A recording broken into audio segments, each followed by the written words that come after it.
All right, so I get to the gym this morning and I walk inside the stairwell, and all I see is a group full of angry people. I was taken back and I asked, like, what the heck's going on? Some of them have been waiting for 30 minutes or more because no one ever showed up to open the gym this morning. I'm sure they just slept in, but nevertheless, yeah, a little bit of an unfortunate scenario. So I did a couple laps around a few blocks, ran, another kilometer or two, came back 10 minutes later, still, same deal. So I ran home and here I am. It's a beautiful morning out, and I'm thinking, why don't we let a coin decide what happens next? So, heads, I'm going to go outside and run a half marathon. Tails, I'm going to stay here, start my work day, get a few extra hours in, and absolutely crush it. I'm feeling good. All right, let's go.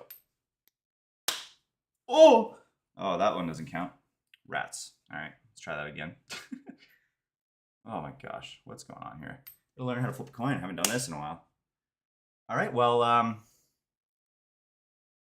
can't no. I don't know if you can see that. You see that? That, my friends, that's a head. That's a talking head telling me to go run a half marathon. Haven't done this in, I don't know, a year, but that's all right. I'm prepped for it. I'm ready to rumble. So, yeah. Now, I guess a bit of a premature start to the stream. I'll be back in, I actually don't know, anywhere between an hour and a half and 2.5, I guess. Yeah, all right. Well, we'll see. Yeah, bye for now. Let's go.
All right, Looney Tunes, we're back in action. Let's go.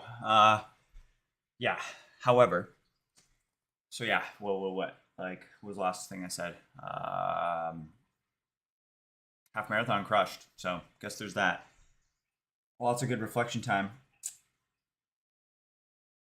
Oh, hey Google, can you set a timer for? Oh wait, no, I set this up in. Just put that directly. Actually, no. You know what?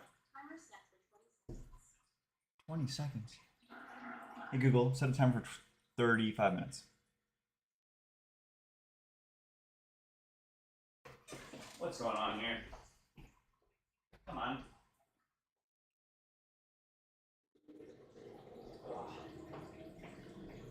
Hey Google, set a timer for 35 minutes. Timer set for All right, nice. So we got laundry in the laundry. So, what are we up to? What are we doing? What's the haps? Yeah. Okay. Yeah. I got a lot to do today, but reading through the list, it's honestly a lot of off-camera stuff, just because it involves messaging others. And I don't want to violate their privacy, considering it's private. Of course, like showing LinkedIn stuff, that's different. It's public, but as soon as you go into private, I feel like it's just not. Yeah, it's not fair to them to put this on the stream. So, and like iMessages, yeah, just got a lot of that stuff. And I got to review a couple legal documents as well, and that's probably not good for a stream either. I do got to fix a few bugs and stuff, so yeah, I'll pop back on if I have time for that stuff. But what I'm gonna do, well, there's a few things that came into my mind recently. First things first is obviously for the last however long, my stream was completely and utterly. What was it? It was. Wait, what's going on? It says no data. Uh oh. Uh oh. Never mind. We're good. So for the last however many hours, the stream was, of course, be right back. And I know that you can basically cut out portions in the YouTube studio. So if we go into the YouTube studio, oh, this is the wrong YouTube studio. Go into this YouTube studio. Basically, what you can do is you can YouTube studio. Oh boy. Okay, I'm just going to use this shortcut because I actually don't know what the heck I'm doing here. But basically, add a title and description. No, that's not it. Is it just clicking on this? You and YouTube? No, that's not it either. Where the heck how do I do this? Click the edit button? Yeah. You can basically cut out portions, like trim and cut. I'm wondering if you can do this via an API, because what I'm thinking here is I can get actually add cutting out these kind of big blocks of be right backs. Just kind of have like 30 seconds at the beginning, 30 seconds at the end. Like via the API pipeline or the AI pipeline that I have set up for processing videos, adding the titles and descriptions and all that jazz. So, no app needed. Oh, that's great. Found it.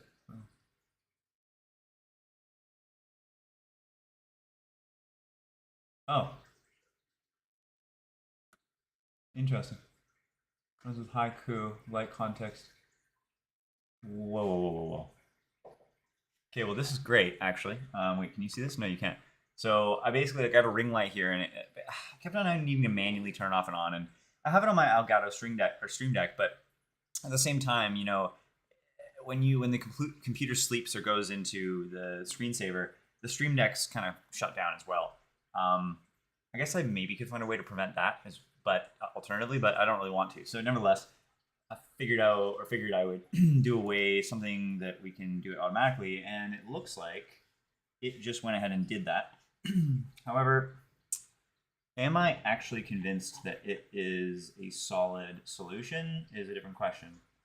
We got a few jobs. Was there any new jobs? Yes, there was a few new jobs added. Okay. Cool. Every morning and every night it turns off and on at 7 or on at 7, off at 7. All right. Oh, 10 p.m.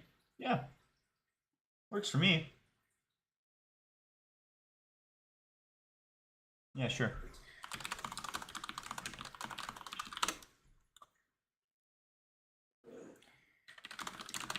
All right. Now, the second question is going to be, is there a YouTube API so that you can actually trim and cut live videos that have already been published, similar to what you can do in the video editor in like YouTube Studio, but actually just do it via an API or some sort of programmatic command that you could actually execute. What? What just happened? Can you not hear me? What's going on here?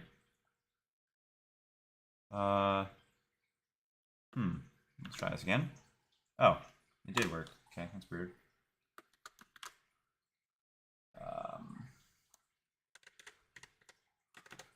Is there? This is probably the wrong chat for it though, because this is actually what's going to be used in a second here. Let's do /reset.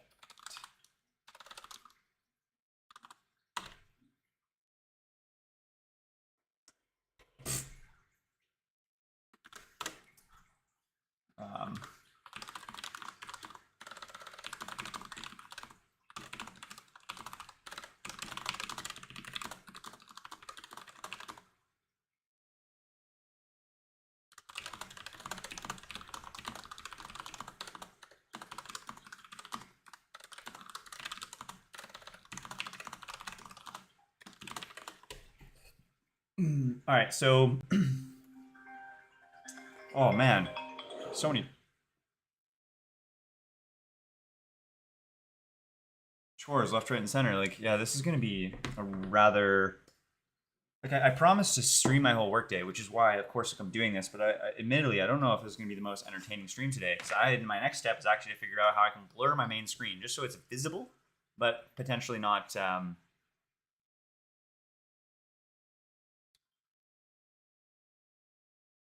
The law is really everywhere. Yeah, because you're a lawyer, right? I'll be right back.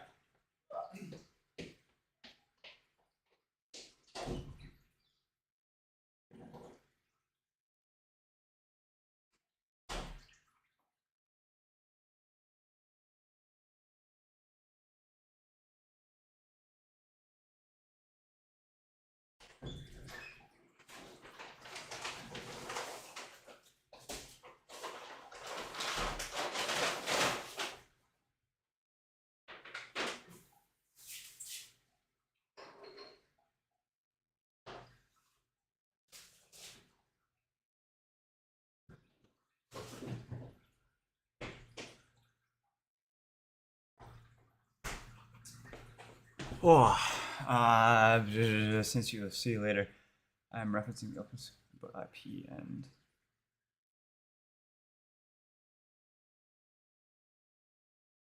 Yeah, no, I figured Barlow Street, yeah, because they're right here. Basically,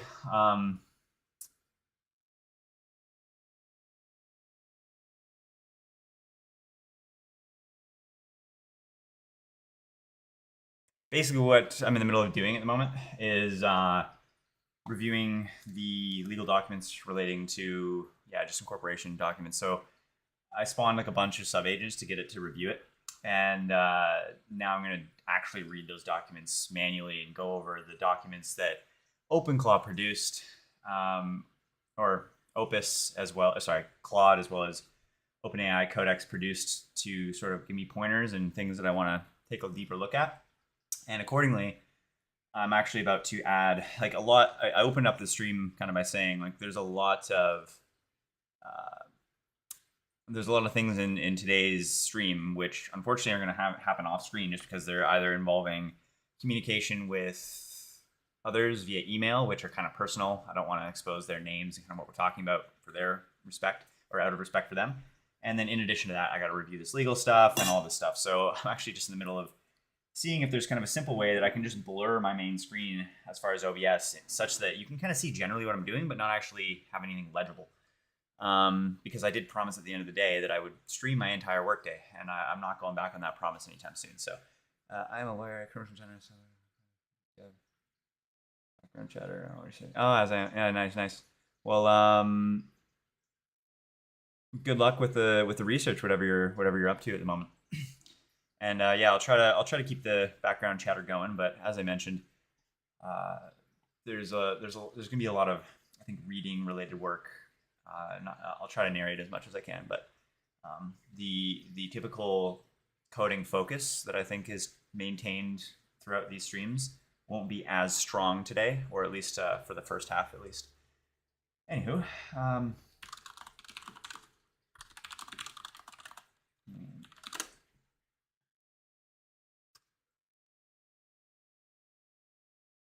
hmm.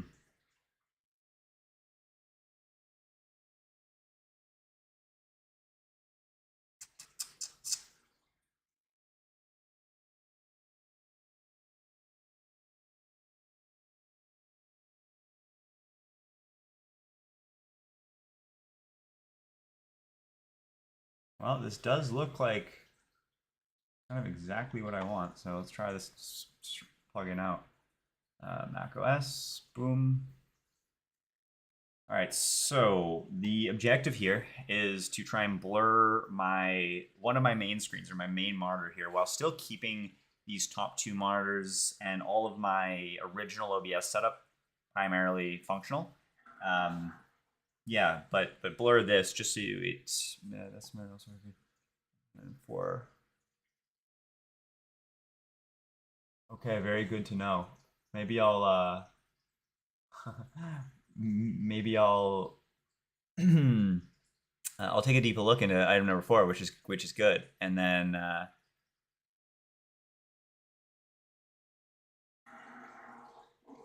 yes, ADHD. I feel you there. Anywho, I'll certainly take a deeper look into item number 4. I'm glad that you pointed it out. I appreciate that. Thanks. Okay, what am I in the middle of doing? I'm trying to get this OBS thing going. All right, what is happening right now? So I just downloaded it.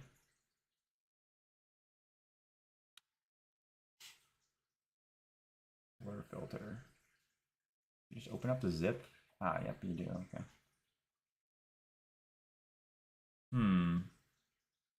No, why is this happening? I want to actually allow this. Open anyway. Yep, I love the open anyway. I'm a software engineer. What's the worst that can happen? My entire computer gets hacked and I lose everything? Well, that's possible, but good thing I have everything backed up in Git. You know, I'm ready for my life to fall apart. I think I need to be taught a lesson at some point. Evidently, just from the fact I'm streaming my entire day, privacy is not my biggest concern. Move to trash.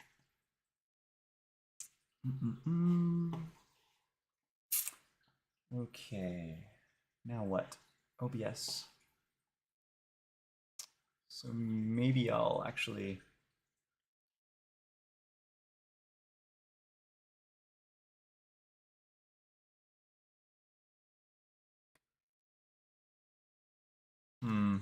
My OBS plugins are not showing.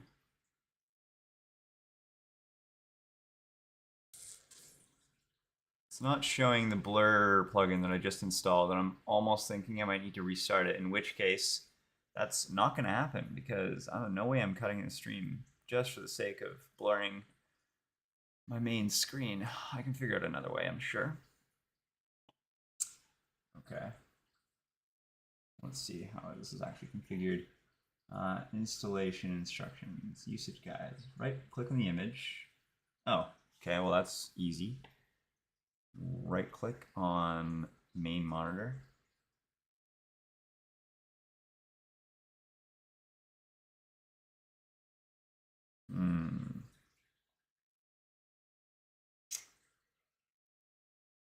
Filters. I see the button now. Okay, filters. Let's see. Click add.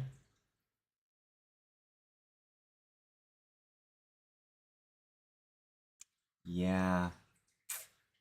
It doesn't look. Select a filter called. Yeah, unfortunately, doesn't look like it's showing that filter that I just installed. Hmm.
Tragic. I think I might have to.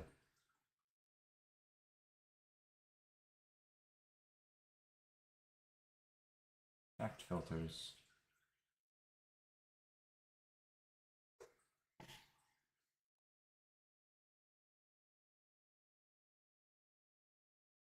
Oh.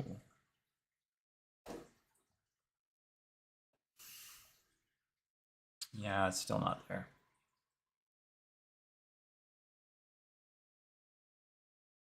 Tragic. Okay. What can I do instead of...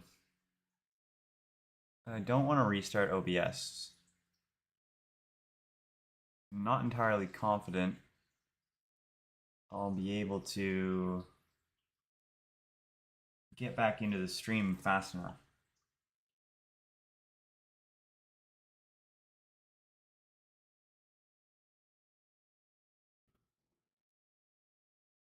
Yeah, restart OBS. Hmm.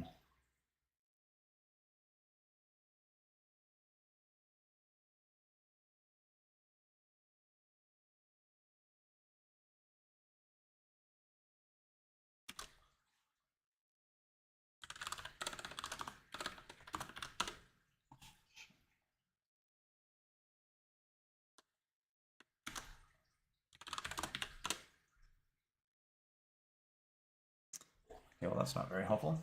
Oh shoot, I wasn't even paying attention, so I don't even know if this worked.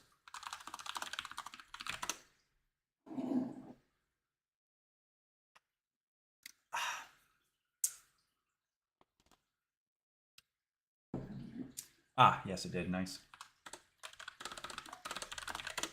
Okay, I'm glad now that my ring light will automatically turn off and on every day. That's super helpful. Okay, I'm gonna race against time, restart my OBS, and pray that I can rejoin this stream. This is gonna be hard, but I think I got this. Okay. Whew. All right. Close. Currently active. All streams and recordings will be shut down. Okay. Can I do this? Yeah, I'm gonna do it. All right. Nice. I successfully restarted my OBS stream and re-logged into YouTube because for some reason I need to do that every single time that I restart OBS. Not sure why that is, but anyways. And started streaming, and I connected to the same one, so that's freaking beautiful. Okay, now I got to Yeah, a little bit of an annoyance. I don't know if anyone else has this issue with OBS, but basically every single time that I like close OBS and open it up again, I need to. Sorry, give me a second. I need to re-log in to my YouTube for both the chat doc, the chat panel itself. In addition to for streaming, it's really just quite a process. Like I have to set up so many things that I should already have been set up or used to be set up, and then just for some reason were removed for no apparent reason. Like most applications these days, there's some sort of statefulness. Like if you do things once, you just don't have to do them again. For some reason with OBS, I always have to reconnect. But yeah. Anyways, okay. All right, we're back.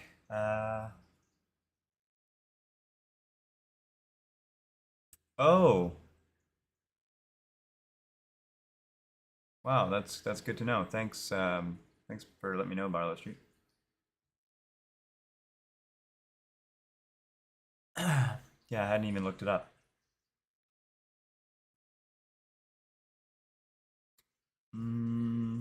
All right, so the whole reason I restarted was to try out this blur functionality. So let's give it a shot here.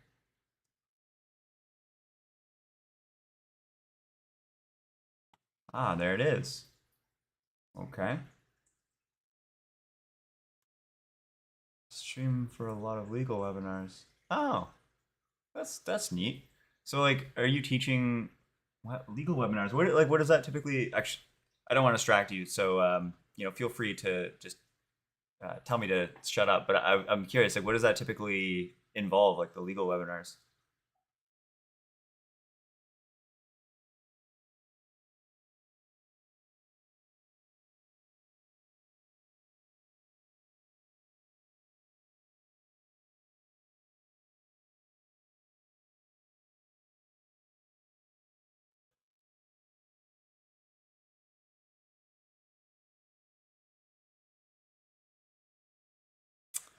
Oof. So you might distract me.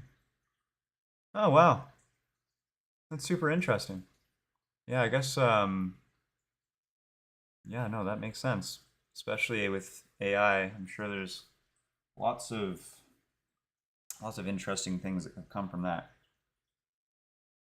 you know, this blur functionality, I'm not a huge fan. It almost makes me nauseous looking at that. Like I feel like that's yeah, no, that's not the solution. I'm gonna change to a different blur effect maybe. That's definitely not the vibe.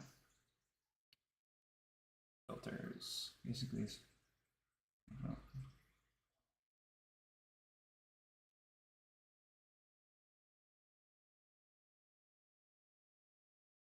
Yeah, no, that totally makes sense. Respect it. Okay, box blur. Let's try that one.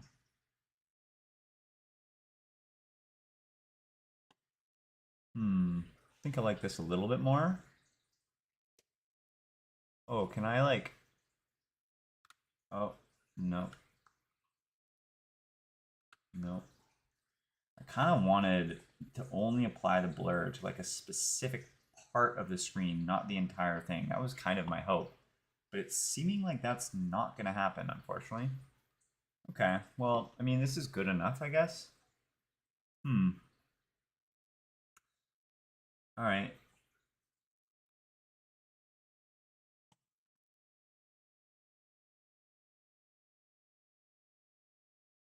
Yeah, I guess I just got to go into blur mode every once in a while.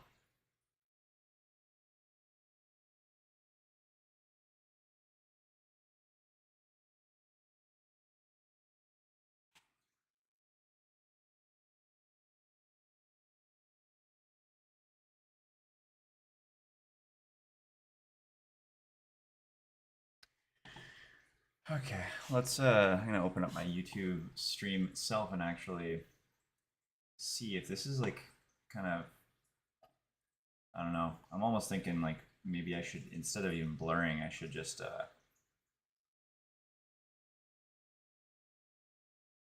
not show the screen at all.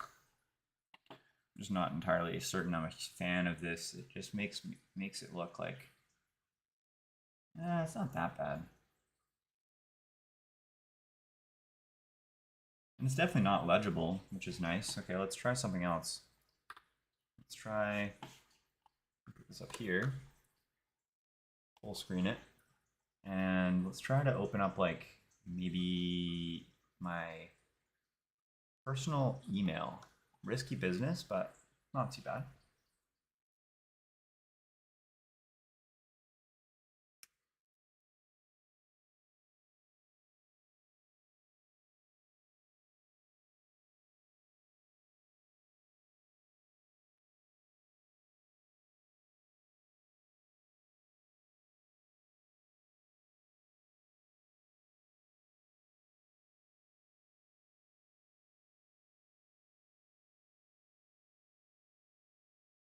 Yeah, I don't think that's legible. It doesn't look legible to me. Uh, Barlow Street, just to be clear, that's not legible to you, is it?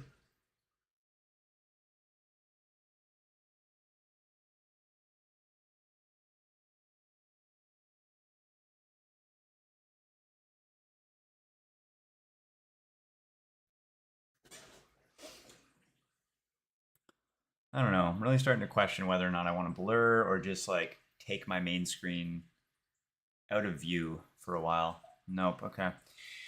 Huh. Middle ground.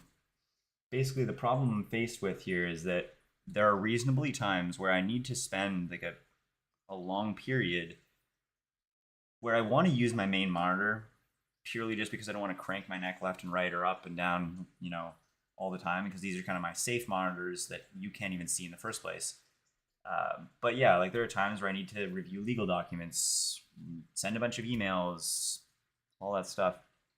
You do it just off screen. You know what, Barlow Street, I think you're right. I think I'm just gonna do it off screen. This blur thing I'm not a huge fan of. I think it looks a little bit odd.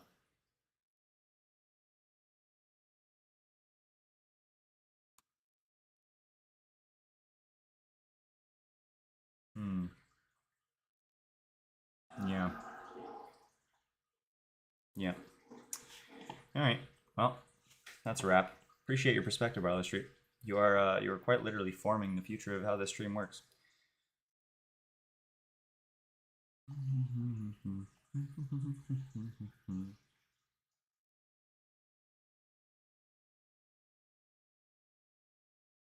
All right. Oh, I just realized you can actually hear my dishwasher rambling on about random things in the background. Hopefully that's not too bothering for anyone, but okay. So if we're going to do this off screen, then what we need to do is I need a hotkey that I will set in Stream Deck to disable and enable my main screen source. Yeah. Yeah, that seems reasonable. Okay.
All right, so right now what I'm doing is I'm setting all of my advanced scene switchers in OBS, or not all of them, just the one that is for my main monitor, because like you know how I have it set up to bounce between all of my different monitors and applications and stuff like that. So what I'm doing here is two things. One, I'm setting the ability in my Stream Deck, which you actually can see on screen, so that I can enable and disable my main monitor.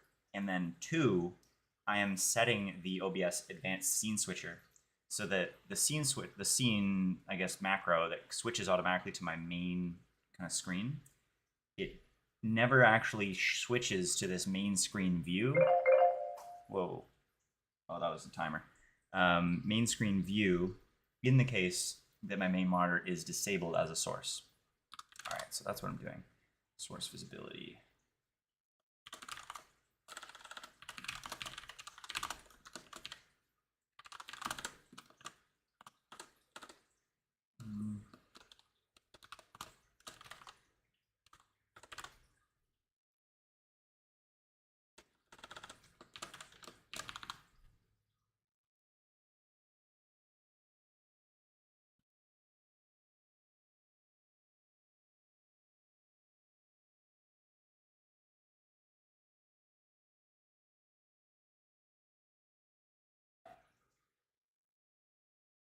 Oh, tragic. I'm now realizing that the this is scoped to a particular scene. I actually wanted to disable it across all scenes. So maybe this isn't as useful as I expected. So if I turn this off right now, yeah, you can still see it on all of the other ones. Okay. Interesting. And it looks like this main monitor advanced scene switcher is also not working. Interesting.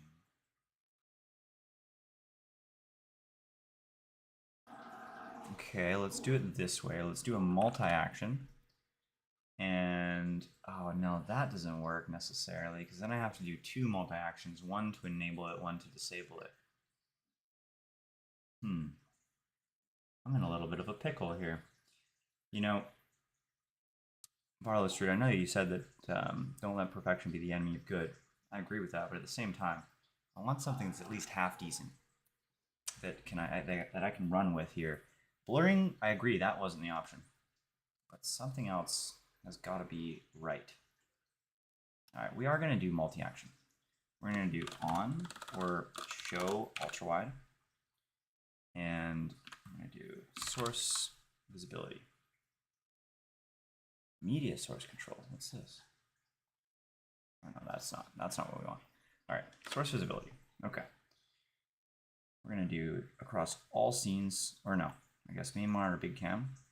Yeah, main monitor, and that'll be show.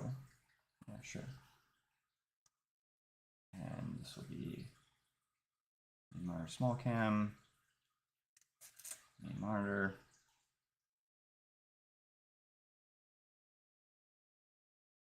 Main monitor, top left monitor.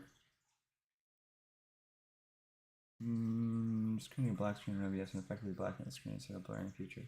Yeah, that's effectively what I'm doing. You'll see how it works in a second here. Like, yeah, that is what I'm doing. I'm just doing it in a little bit of an interesting way. Yeah, give me a moment. I'll get your stamp of approval surely in a second.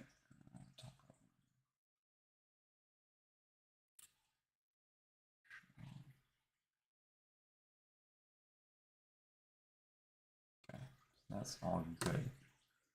So now we can do, that's all show, and then I can do hide. All right, let's do on.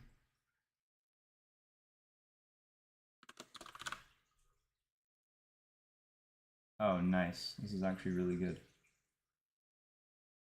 Let's do this one, and then this one. Oh, yeah, this is super cool. Show.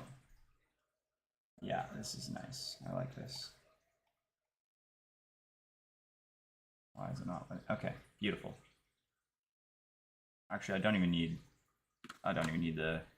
these. I think I just will remember. We'll go into this, and then we'll change all of these to hide.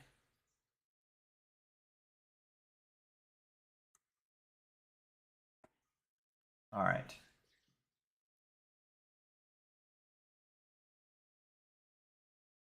Okay, so in theory, let's see if this works. So if I click this, okay, nice. If I go here, everything still works, and it looks like it's not switching to my main monitor anymore, which is super cool.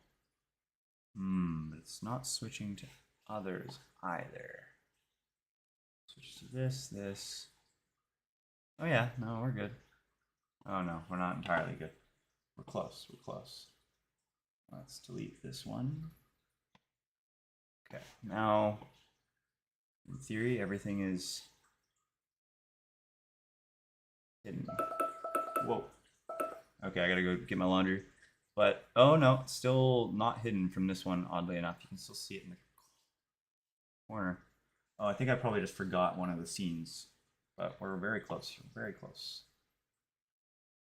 Force visibility. Let's hide. Get cracking. Main monitor. Copy that. Paste it here. Show. Cool. Okay, so basically, Barlow, how I have it set up here is I have these two like kind of visible and hide icons on my Stream Deck. What I have it set up to do is basically the visible one runs a multi-action, and basically for every single one of my scenes, which is I have a total of 5 that it automatically switches between, it will, it'll show the actual main monitor. If I click the hide button, it does the exact same thing, but it'll actually hide the main monitor. So right now, basically, if I go into any of the, let's say, non-hidden things that I typically would go through, you can see that, oh, well, this one's still not hiding it. Wait, hold on. What's going on here? Oh, there we go. Yeah, so you can see that the main monitor is hidden from actually every single one of the screens, where it typically would be visible. But if I click to the visible one, you can see right away, you can see where the main monitor will pop up again. And it'll, like, you can see in the bottom right of this one, in the bottom right of this one. Obviously, it shows here, etc., etc. And then I click the hide button, it hides it. Yeah, this is cool. I think I'm happy with this. This is good enough. Great.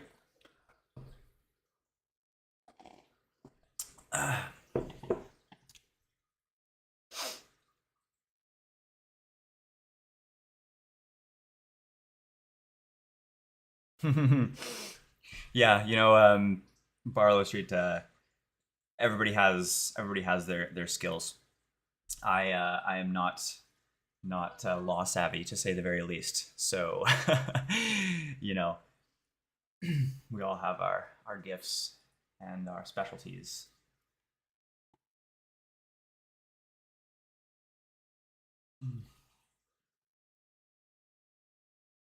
Okay, well, this is great. This is so cool. Nice. I have like this full monitor. I can just, I mean, it's kind of unfortunate. I think I'm almost thinking that like, if I were to go the perfectionist route, realistically, what I would do here is if I was in this scene particularly and it was disabled, I would probably make these like three top monitors bigger and my camera bigger, just so it's not majorly a big screen. Or potentially, I might replace it with like a hidden or something like that. I think the infrastructure is there though. I'll maybe perfect that another day. But for now, this is not what I need to be focusing on. I need to get to work here. So what's on the agenda? I got to send out some emails and then I got to review that legal document. Great. But first, I got to go get my laundry. So I will be right back.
Hey Google, set a timer for 65 minutes.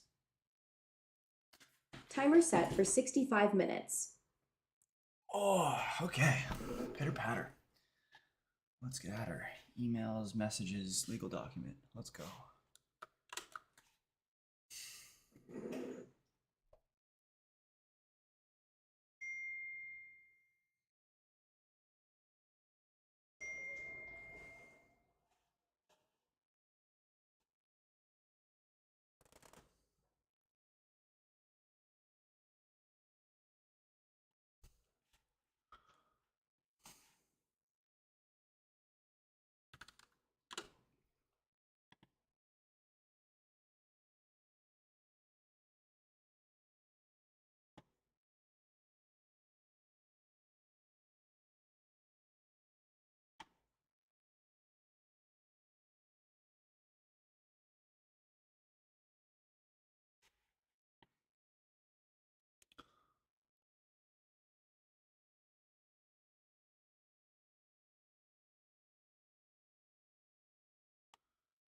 Oh. Okay, one thing I actually will document on the stream is the wildly crazy success that I got from that post yesterday. So I'm gonna start posting on LinkedIn 2 to 3 times a week. We'll see how it goes. But yeah, and then eventually I might even loop in my stream into the mix. And then after actually the next few days after I wrap up some of this work that I need to do for EXP, I'm gonna start recording those mini tutorials that I had promised in the first stream. Anyways, nevertheless, yeah, this first post I've ever made on LinkedIn, and actually, I think this turned out pretty well. I mean, 3 new followers. Okay, that's interesting. What it doesn't actually show here is the new, so 15,000 impressions, meaning that I think 15,000 people saw it. Not entirely sure. 92 reactions, 26 comments, reposts 2, saves 1. Interesting. I wonder who would save that. However, I think the coolest thing, well, not, I don't know, but I think I think probably in total, I'd like to say like 60 new people requested to connect with me. So yeah, anyways, LinkedIn. Wow, what a crazy platform. Okay, yeah. Anyways, back to the off-screen stuff.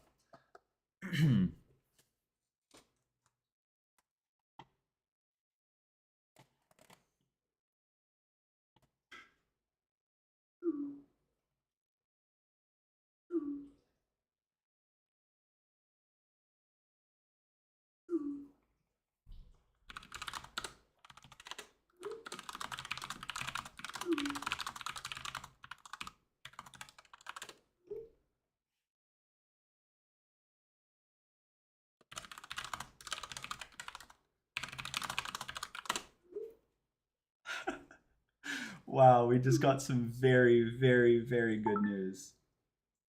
Oh, this is crazy. So, oh my gosh. So one of our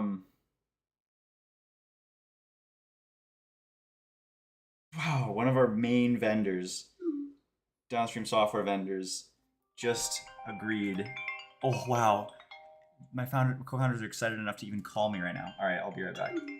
Cuz yeah, this is definitely wild. Um, yeah, wow.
Okay, so wow. Looks like Barlow Street has dropped from the stream, but I'll just talk to myself then. Wow. Basically, context here is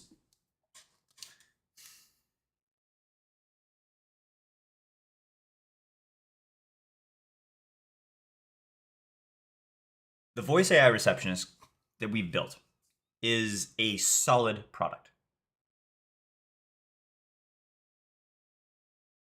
Generic enough to really be applied to any particular industry. However, one of my co-founders is a real estate agent, and at the end of the day, the integrations that we prioritized were real estate specific.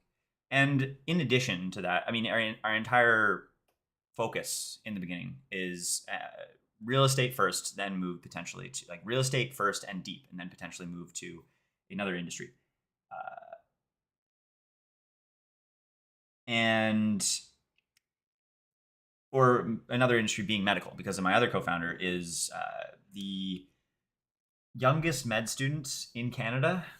If he doesn't take a gap year to work on this, funny enough, he will actually be the youngest doctor in Canada. And so our idea was to go straight into medical following. Now, the biggest blocker for that is PIPEDA compliance, or just compliance in general. Now, the biggest blocker for that is actually getting all of our vendors or downstream vendors to sign DPAs.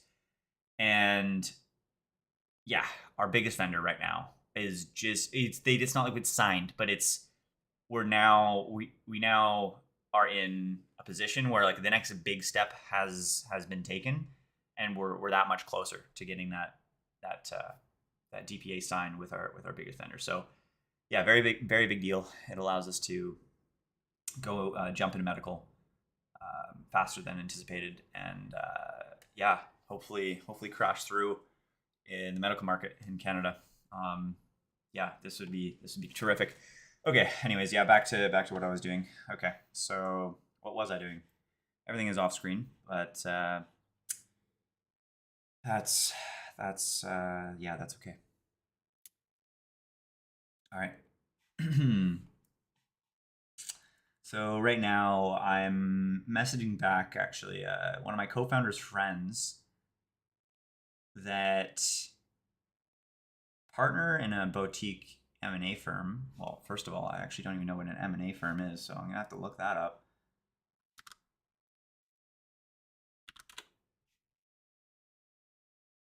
Mergers and acquisitions, if I just had to guess based on what I'm reading right now. Ah, boom, good guess. Okay, so merger and acquisitions. All right, and he's messaging me for AI advice and software advice in general. Security. Okay, critical piece being data privacy and security, because we deal with lots of confidential information. All right, interesting. Still provide the same high touch service at scale. Interested in learning more. Hmm.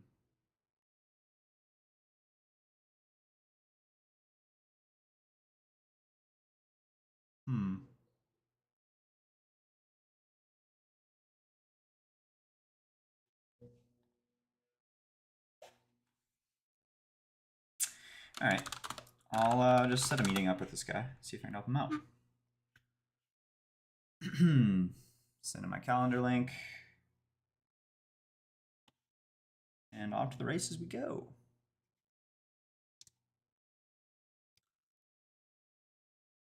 Oh, no way. Small world, hey?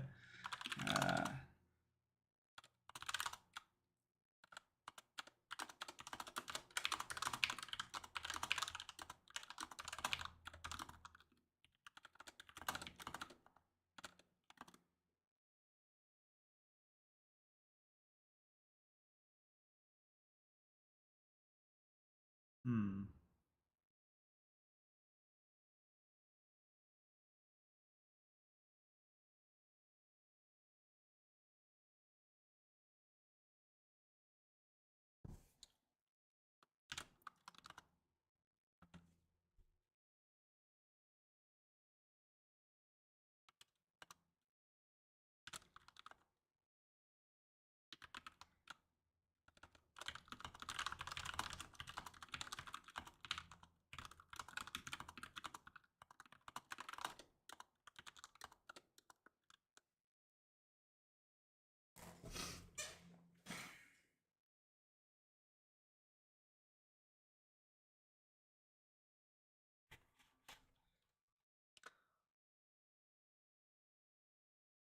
Yeah, no, there's definitely. So we do have lawyers that will be, that are.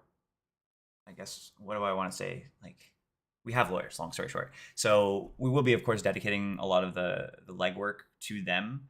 But I'll screenshot your comment just to kind of cross our T's and dot our I's. But yeah, and then also in addition to that, my co-founder, the one that I had mentioned a few minutes ago, like the youngest med student in Canada, and if he doesn't take a gap year to work on the startup, it'll be the youngest doctor in Canada. He's actually already uh, a exited founder of an AI scribe company that was based out of Canada.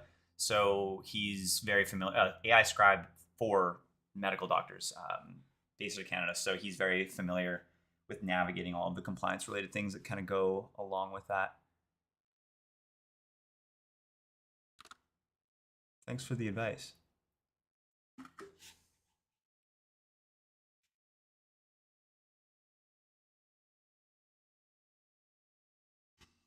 Yeah, I'll forward all this.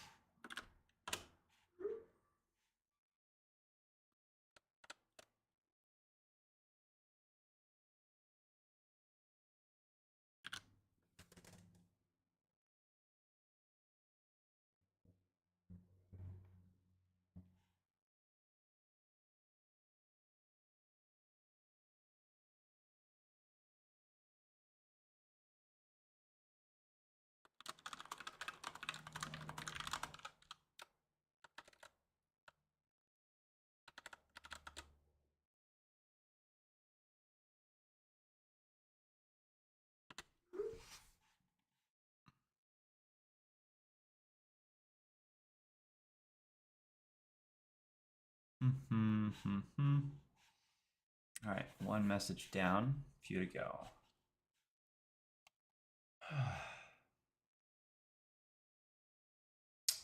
Oof, that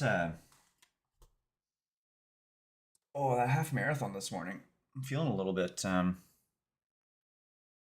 so slightly banged up. Well, I don't know. It's not too bad. I don't think I stretched myself too hard there, but I think I'm gonna take a rest day from running tomorrow. Get some good stretching in today and tomorrow as well. Yeah, I think I'm actually at like 70K since Monday, which is kind of absurd actually. What am I at right now?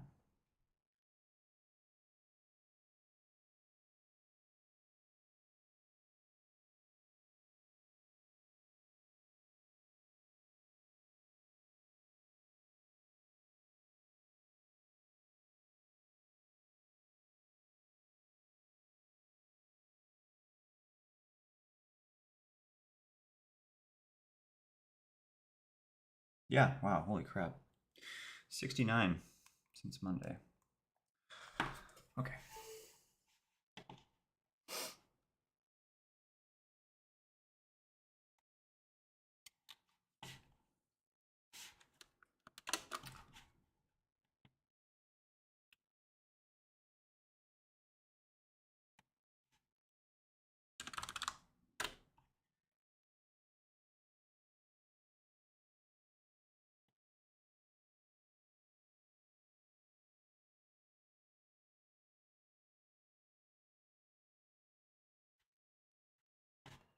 All right. So, oh, that's the legal document one. All right.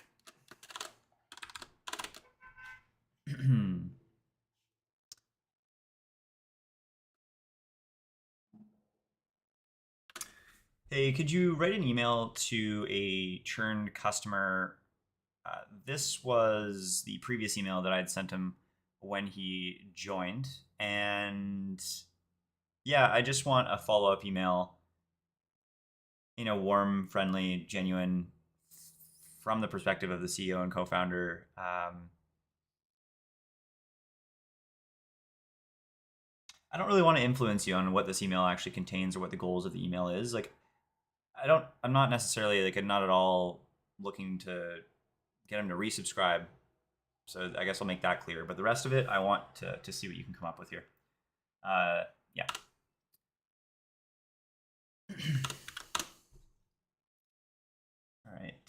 Let's reset this one.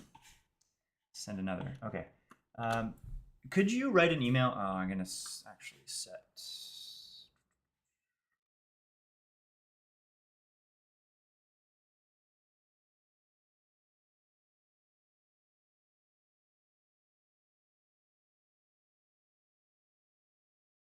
Oh, that's actually a really solid, really solid response. Like I'm happy with that. I mean, obviously with my edits, but overall this is a good start.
Okay, so the email reads, "Hi Jaden, Kyle here again. I noticed your Emily account is no longer active, and I wanted to reach out, not with a sales pitch, just honestly. When you first signed up, I was interested in see how Emily could fit into your workflow as a broker. If it fell short, that's on us, and I really value understanding why. If you have 5 minutes, I'd love to hear what your experience was like, what worked, what didn't, and what felt missing. Even a one-line reply would mean a lot. That kind of honest feedback from someone actually in the trenches is how we improve. Either way, hope business is going well." Now, this part, I'm not a huge fan of what Claude decided to toss in here.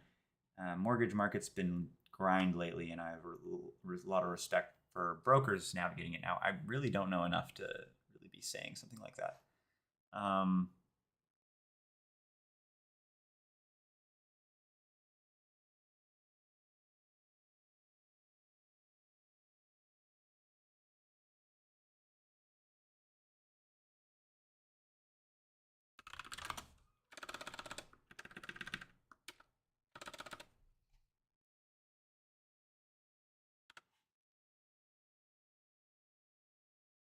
mm, mm, mm, mm. Yeah, I think this is how yeah, I like this. It's a bit long.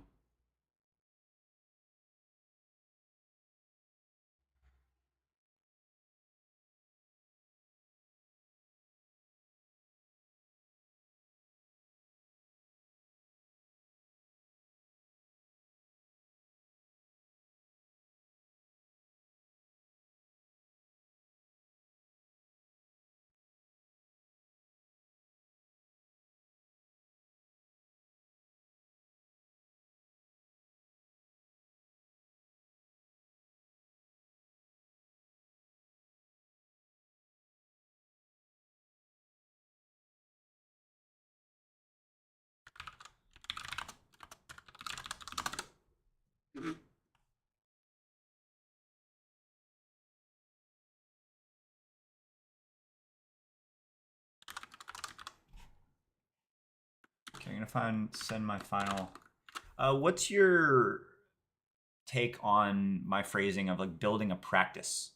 Is like, would you classify like a mortgage broker as a practice, or how would it actually be classified? I mean, what would you? Is a stretch, okay. Yeah, I kind of figured. License 2 doesn't get that framing. I see. Basically runs a business. Okay.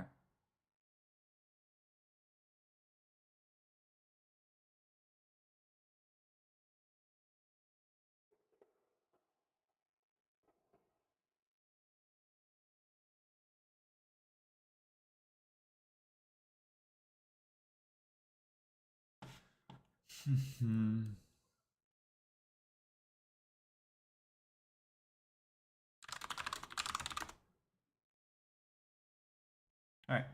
I have a final one. This is my final email above. Could you add this into my writing samples in the vault?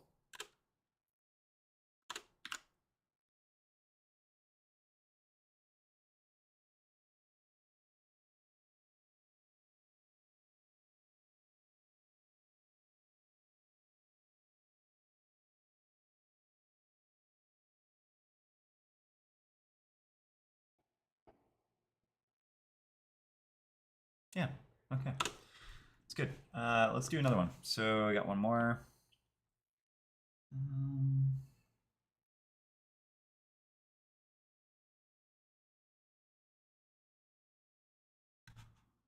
BCC, my co-founders. Josh, and there we go. All right.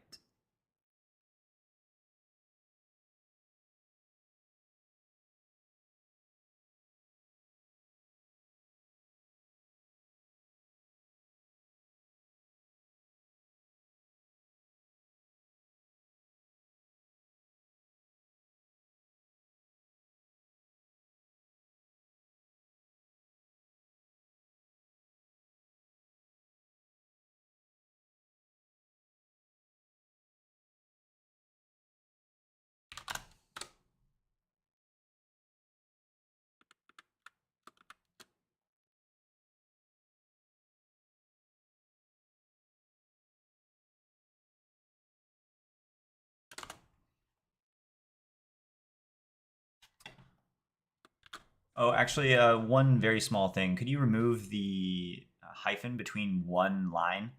I removed that. It just seems way too. I would never put a hyphen between that. So.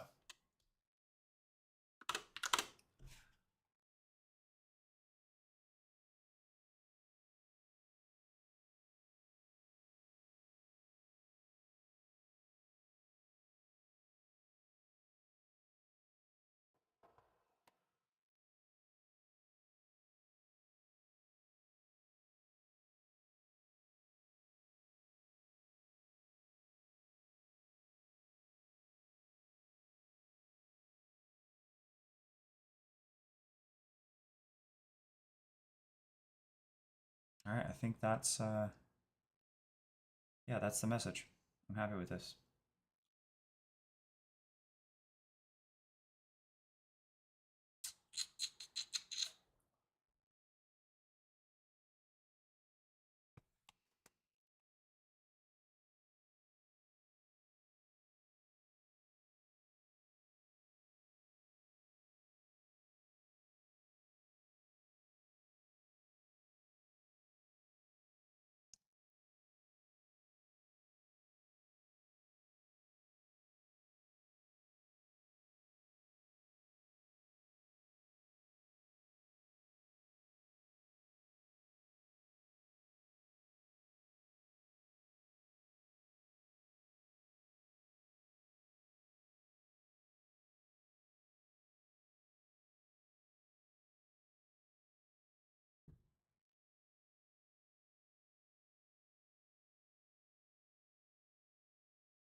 I'm sending it.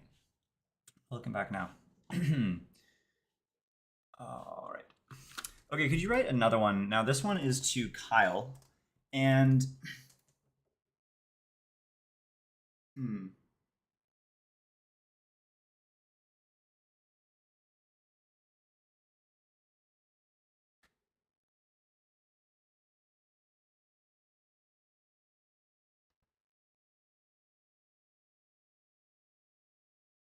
Actually, you know what? No, I think I'm now realizing I kind of need some more context from one of my other co-founders before I message him.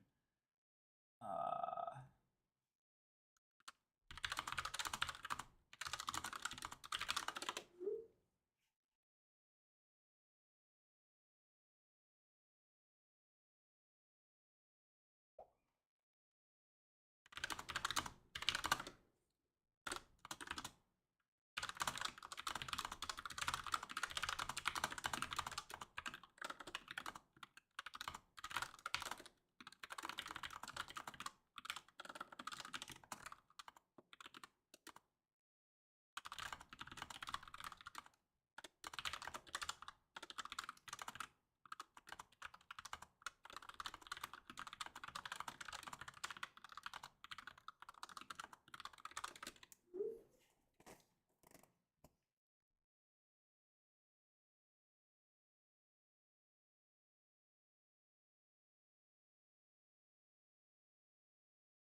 okay.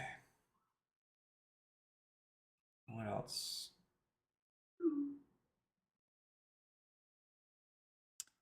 I'm starting to think that maybe I disable my macOS audio capture from OBS, but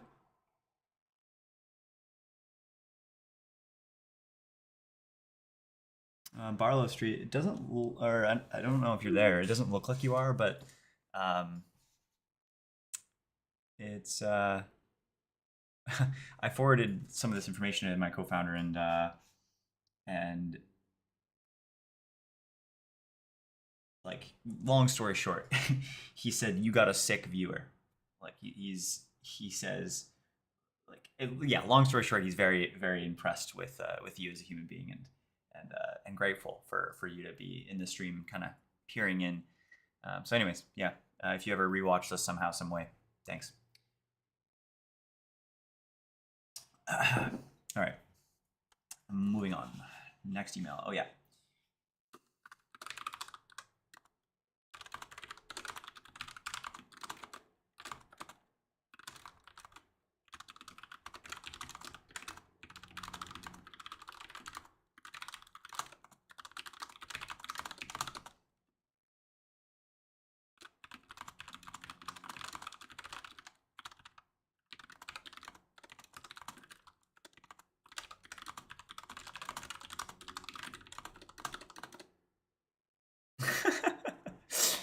That's funny, Barlow Street.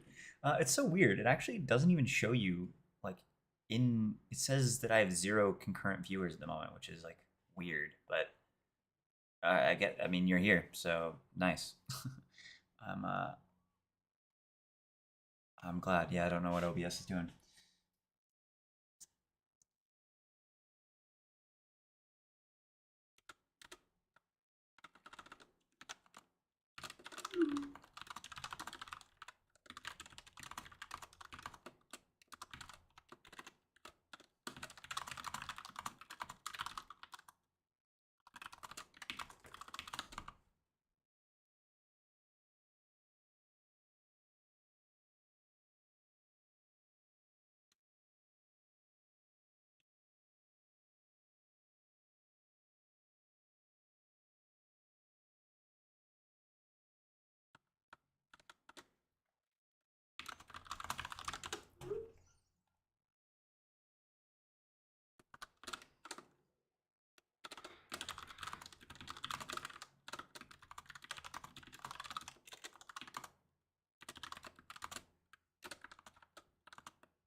Okay, emails dealt with. What's up next on the agenda? Yes. Hmm. Hmm. Okay, so I'm in kind of a battle here. Basically,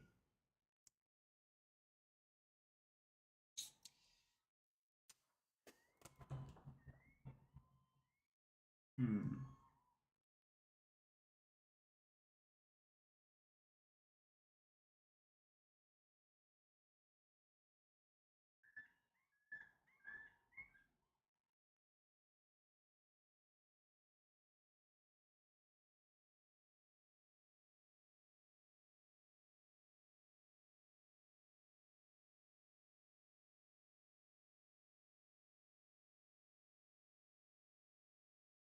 Yeah. Okay, I'm gonna cross one of those off my list. I've ultimately determined that.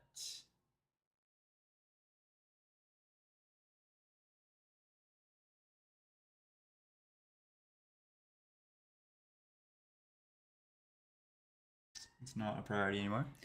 Funny enough, this is like way like this. So basically, I have that AI processing pipeline to process my videos, and what it does is it um, looks through the video and tries to come up with like content ideas and beliefs and thoughts and et cetera, et cetera. Um, but it's like the bar is obviously evidently very low. I mean, a lot of these are actually just from me rambling on about random things like during my run as ideas kind of come up, but some of these are obviously not. They're from the actual stream, and it's not a very high bar, evidently.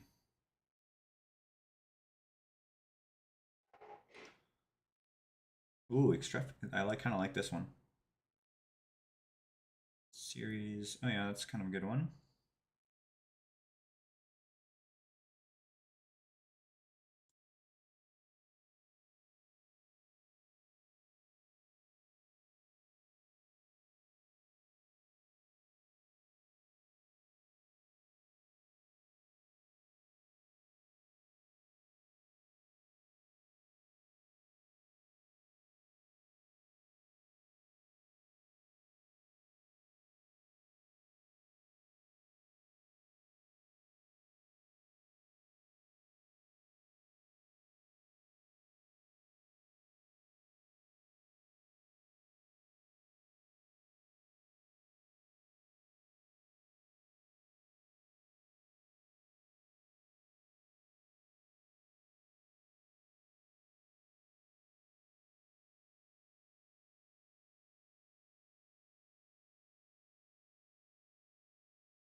All right, let's brain sync, get all that committed. There's a lot going on. I'm generally okay with it. Back to, I think my next step is going to be that legal document review, which I need to get dealt with.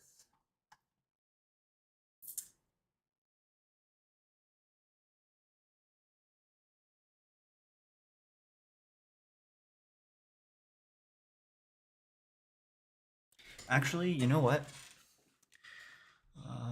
I'm going to deal with what the heck? What was this all about? CRM activity sync. Oh, that's what it was. Yeah, I actually definitely want that.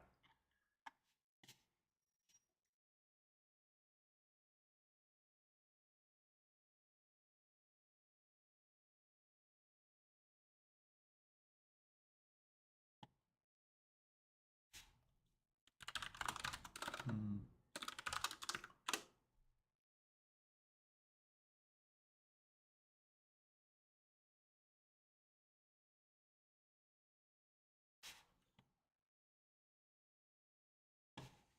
Oh shoot! I'm now realizing it's midday almost, and I haven't played the daily chess game. Okay, well I have to get that out of the way. Wow, I almost forgot about that. Hmm.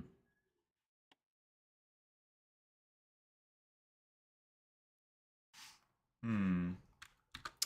Could you adjust the script so that by default, of course, it should do all workspaces. However, there's an option to pass in a single workspace ID and have it only do the transition for that individual workspace ID.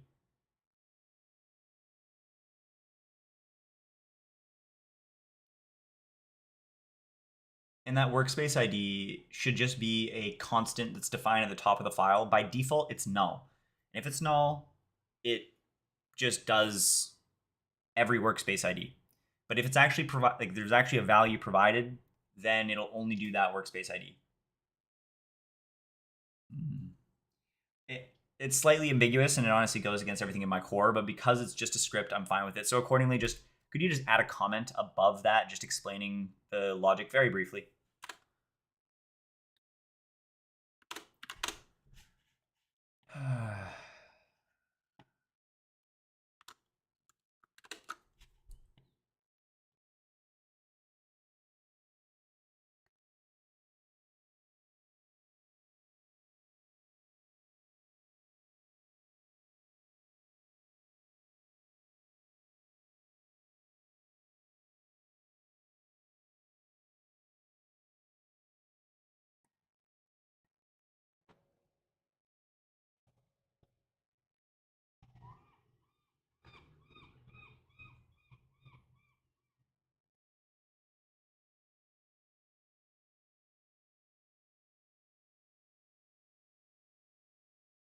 Hmm.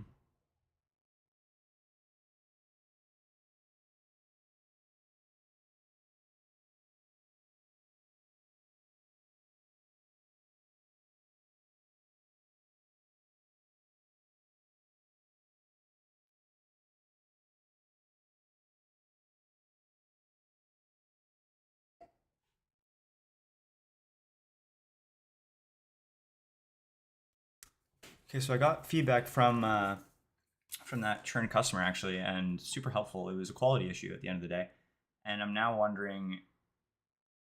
the I'm now wondering actually because one of the biggest quality issues was it couldn't redirect them to a real person, and that functionality isn't actually supported in web calls. And I'm almost thinking that potentially this was a web call, in which case it wouldn't actually have the transfer functionality. Um, hmm. Interesting.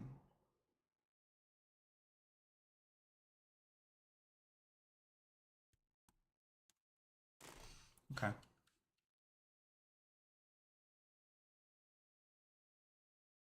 Okay.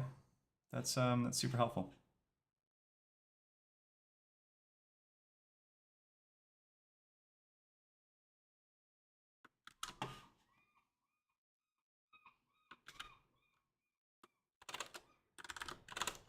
Could you write a response to this?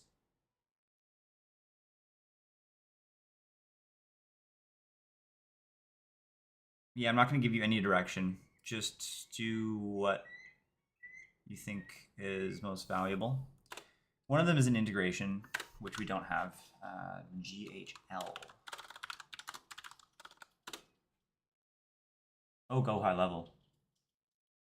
I see. That is actually something that I totally. I mean, it's on our feature list, or it's on our backlog. Okay, that's good to know.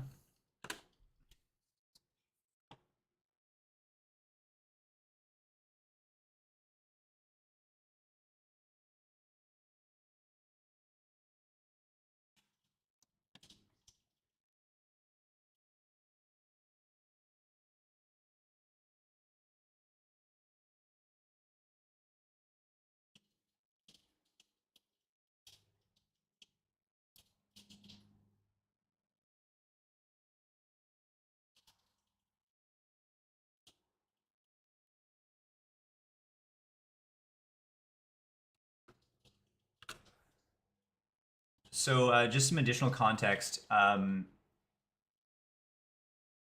If it was a web call, like made through the website, it actually doesn't have the transferability. So, I guess just maybe mentioning this and just say, like, I'll look into it.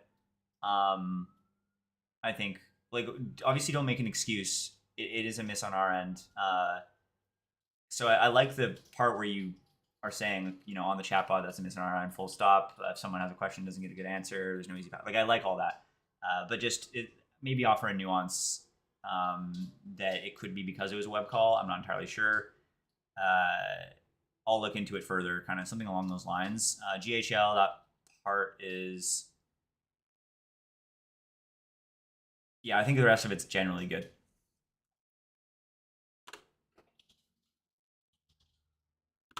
Okay, that was actually really good feedback. I'm really happy with that.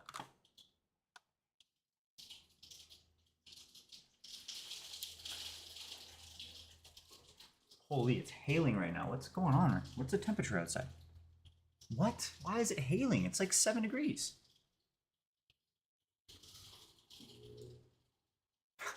Vancouver for you.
Yeah, I definitely don't want to sound defensive at all. I just like don't really know. Like, should I just remove that entirely, and just say I'll look into what happened and ensure this is resolved? Because like I figured it could be relevant just to kind of let them know that let them know that it's impossible, but at the same time, it's not entirely necessary.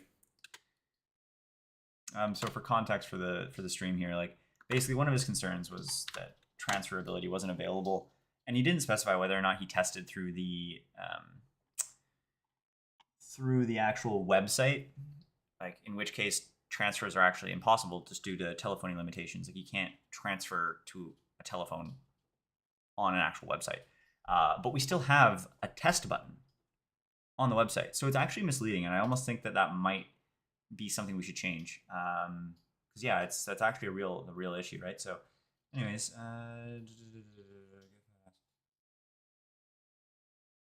yeah, I agree. Yep. Okay.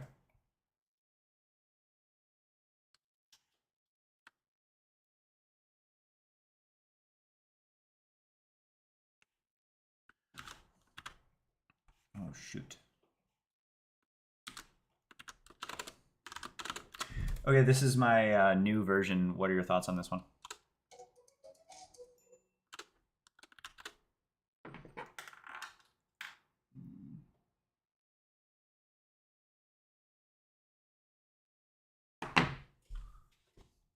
Um,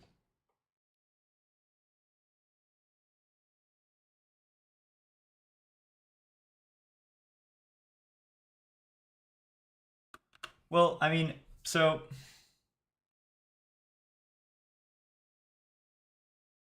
I agree. Um,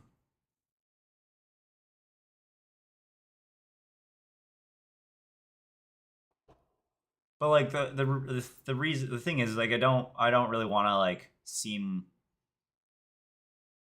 Should I ask if I like should I maybe end with a question saying like if things improve, like would you like me to let you know? I just don't really want to impose that I'm gonna like let him know off the, like without any consent on his end. You know what I mean? And that's kind of why I removed the conversion piece. I'm really mm, happy and uh, appreciative of his feedback, and I don't really want to overstep my boundaries by trying to go back into sales mode or him thinking that I'm trying to like sell him again in the future.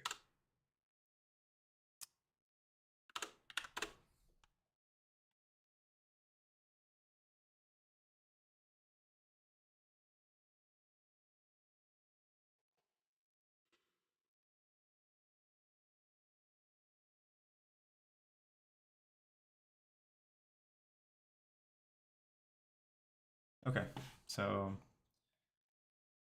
AI obviously just agrees with me no matter what I'm saying, but I think my gut is correct here. So any final selling mistakes, grammar mistakes, or issues with this that you see?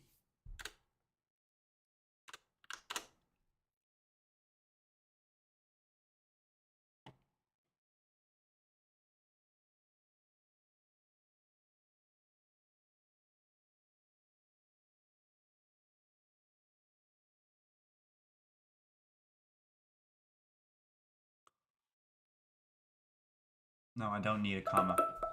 Oh, laundry's done. I don't need a comma. Comma is like, yeah, it's grammatically, but like whatever.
All right, cool.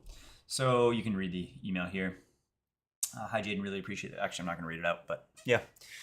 Um, yeah, I guess is what it is.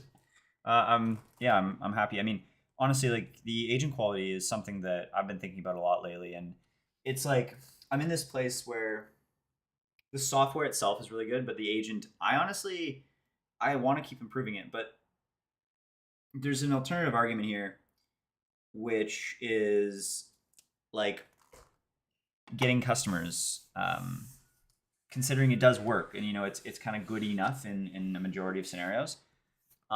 So it's yeah, it's a little bit of a tough line, but anyways, we'll see. Okay. Mm, let's go ahead and BCC my founders again.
Hmm. These are real issues. I'm actually like I had heavily considered like the transfer call thing is actually it is definitely a real issue. Like I had considered this before where we should actually consider just only allowing phone calls for testing and that's it.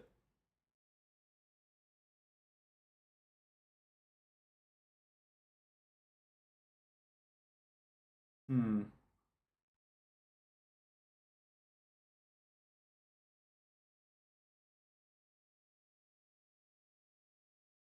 Hmm.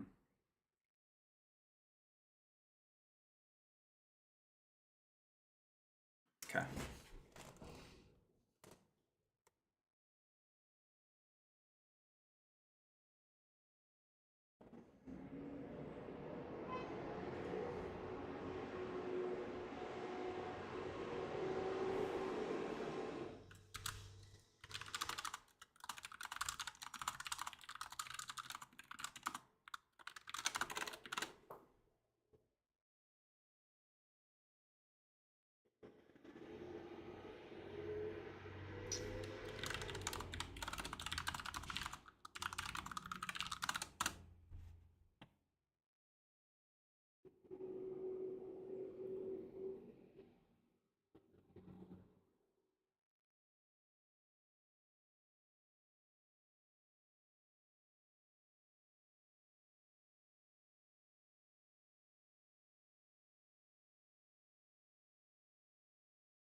Yeah.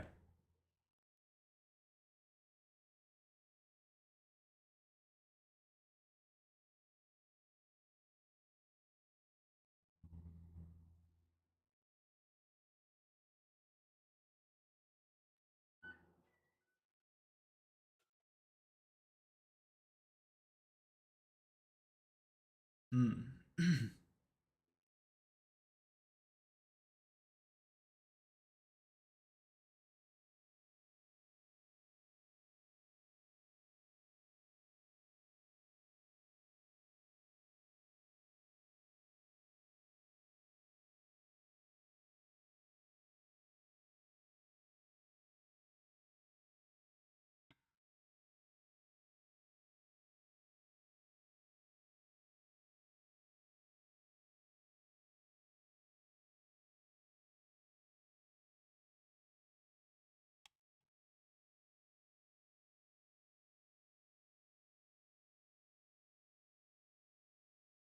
All right.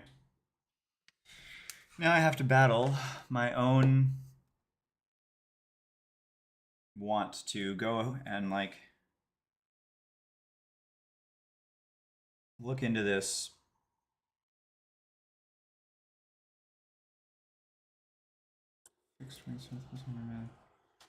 Review legal.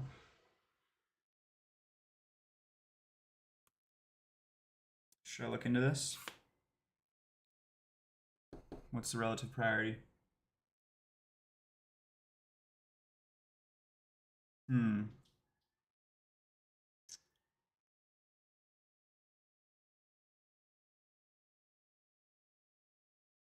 This is due to like a fundamental. So I have a bunch of quality improvements that I already have in my sort of internal backlog for the agent. And I'm thinking I should maybe scope this to like a larger project, or not project, but like kind of scope of work where, hmm,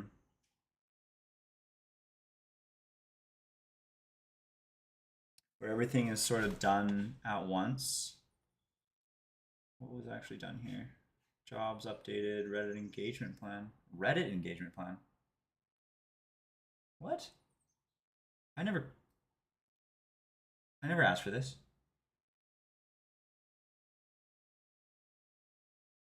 What? That's very interesting. Where did this come from? I never asked for this at all. Wait, what?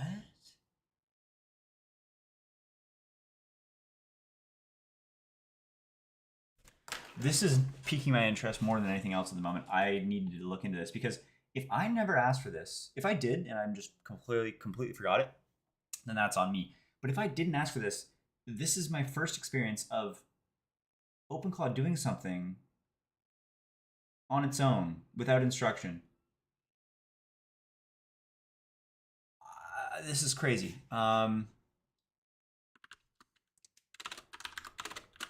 Could you look into all of the sessions, the OpenClaw sessions possible, and see where this came from? What created this? What resulted in the creation of this document? It was created, like if you look at the creation timestamp, it must have been created recently because it's in my unstaged changes. And I committed like not even half an hour ago. But I did not ask for this. I don't, yeah, where did this document come from? Whoa. This is truly wild.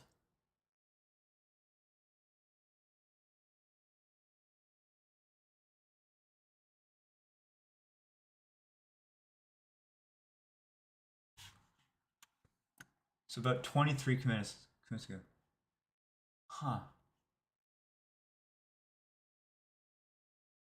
A cron job. Why would a cron job have created this?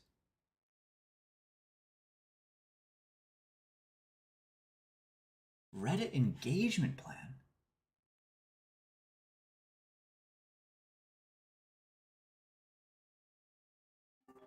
Very interesting. Yo. Really good actually. How are you? You saw? Founders call me. I just gotta mute myself real quick. Um,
Hey, so sorry about that. I unfortunately don't recall, but I will hop into your channel. I mean, it could like I'm thinking like uh if I let's close other tabs and click this thing and it should show. Yeah, okay, nice.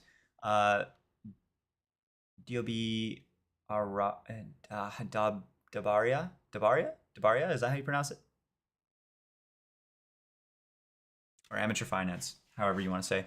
But I don't remember you specifically. Oh man, we met. No way. That is wild. Is your name Debaria? I don't think. Wait. Yes, I do. I do remember that. I remember the conversation at the very least. I don't remember. Like I remember like the general essence of it. Not the specifics though, if I'm gonna be honest. But I think at that time, I had basically just launched, or like I had just started this YouTube channel here, um, and like I had done like the start of something new video and maybe one why now video or something along those lines, and I talked about it, and yeah, as you can see, that did not continue. Long story short, I'm a perfectionist at heart. I spent way too long creating this video, and it was actually really solid. And I'm super happy even today with how this first video turned out. It got like I don't know, 30 likes, 600 views, first video ever. Had a lot more comments that are actually showing here. I'm not really sure why it's not showing all of them. Lots of engagement, good stuff overall. I was super happy with it, but I spent too long on the video at the end of the day, and I had other priorities in life, and I decided not to continue. Hence, this podcast existing, actually, which I mentioned in the first video of this podcast, which it's really meant to be not podcast, sorry, stream. It's really meant to be a stream that is like a low overhead way to allow me to yeah, I wasn't ready for YouTube back then. It's a low overhead way for me to sort of leverage my passion for teaching to hopefully reach a broader audience without any additional overhead. Yeah, yeah, that's exactly it. Anywho, okay, so I haven't played my daily chess game, so I really got to get that out of the way, and then I'm going to jump into the legal document review for yeah the yeah, just for Emily in general. Okay, okay, are we good? Am I good? Is everything good? I think so. What time is it? 12:40. Oh boy. Okay.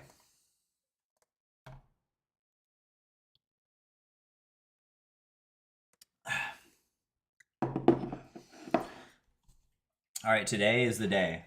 I'm calling it right now. Today is the day that I reach 1100. So what am I building? I am a few things. A few things happen on this channel. The two primary ones. I mean, it's three really. This channel is really three pronged. But at the end of the day, it's my entire workday, just kind of unscripted, me doing me. But it's generally three things. One, I have a goal of getting from 800 to 1500 in chess by the end of 2026, which is I play like one game at least per day. Second, I am building Emily AI, which you can see the link to Emily AI, I believe, in the description of this stream. That'll take. I mean, here I can just pop it up right now, real quick. But yeah, this software end to end, so emilyai.ca. So I build out this software completely, on the screen. Like, I mean, this is the production code base on the left here. And so, yeah, you'll see kind of everything that comes along with building a production grade software end to end and kind of everything that surrounds it. And then the third piece is building out my OpenClaw agent and this custom CLI that I have, and just a bunch of other productivity related things. That's kind of generally what's on these streams. We should start doing stand up. Hey, I'm not opposed, Josh. Although sometimes things are meant to stay private, but But yeah, does that answer your question? Anywho, all right, back to chess. I gotta rock this. Let's go. Okay. All right, I'm gonna close other tabs and yeah, today is the day. I want to reach 1100. See if we can do it. Feeling confident, feeling good. All right, so London, as per usual, starts off with d4. We have a d5 response, common response. So he brings out his bishop right away. So basically, I want to challenge this pawn immediately and bring my queen out because he's left this side undefended. Now, this I'm not convinced is like the best move. He blocks in his knight, so it forces his knight either one of these positions. I'm kind of tempted to go straight for this.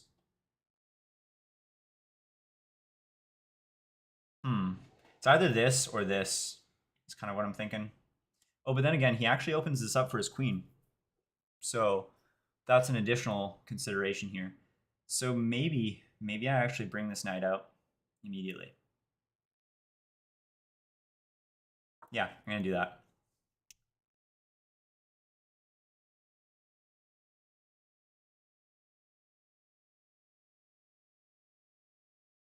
Reason being is that basically if he brings out his queen, then I'm going to go here. But then if he takes, it's kind of in a tough spot. So maybe, I can't go there. Because then if he takes, I can't take back because then he just takes this. Huh. Okay, well, now it's not really a concern, but for that very reason, I think I'm going to play here first and then bring my queen out. Or do I bring my queen out right away?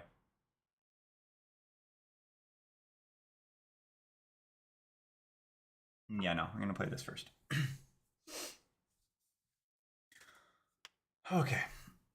All right, so if he brings his queen out now, I'm totally fine to go here, I believe. Although, yeah, I'm fine to go there. Okay, so now he can do this. Pin my knight. I could block in the bishop. Just entirely lock this position right up. Interesting thought. I'm half tempted. Like, in theory, if he goes here, I could go here. Maybe not. Maybe not. I'm just going to keep developing naturally, actually. Not cause any issues. I think, like, because this bishop left, I'm kind of thinking that I should have brought this queen out earlier. But the thing is if you've watched me play chess historically on this stream, you'll know that I sometimes take a little bit too long in my moves. So I'm trying to stay away from that and more so just play some reasonable, solid moves. Now, he's developed his bishop just to protect this knight, which I'm not even really attacking at the moment.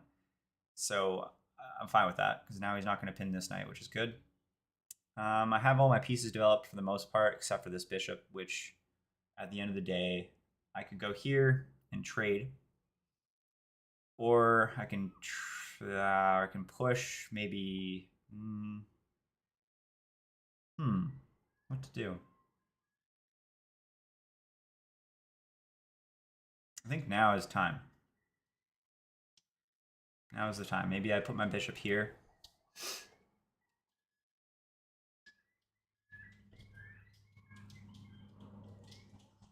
Yeah. I'm gonna go here. Let's see.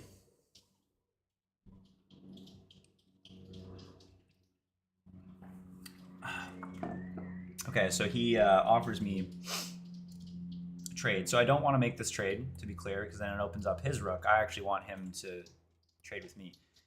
And honestly, there's no reason I should move to like right now. I don't think. I'm fine. If he takes here, I take back. Honestly, maybe this is the best move. I think it is, actually.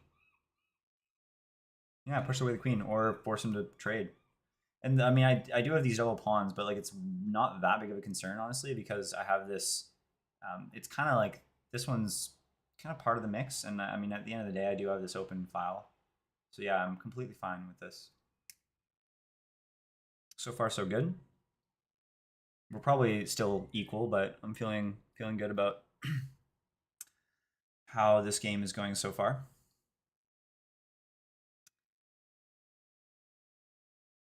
If he brings the queen back to, oh, he can't bring it back there, so never mind. So he'll probably go back here, or he'll take, and he takes. So all right, I can let this pawn chill here.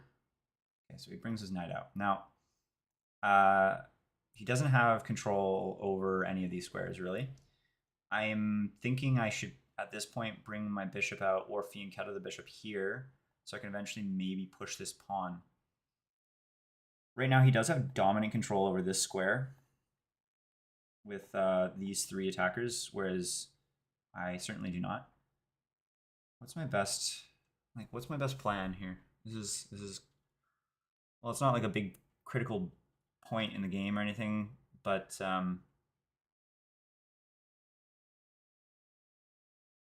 certainly something I want to think about.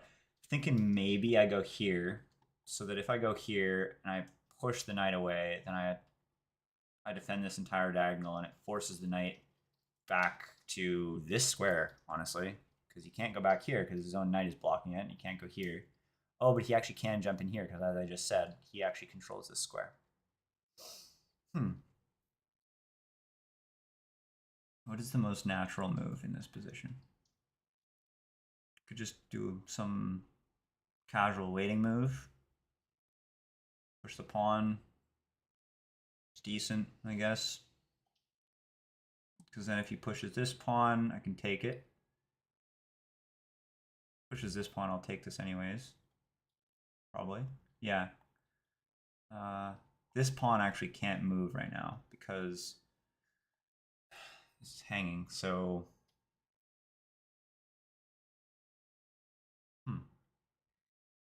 really want a castle.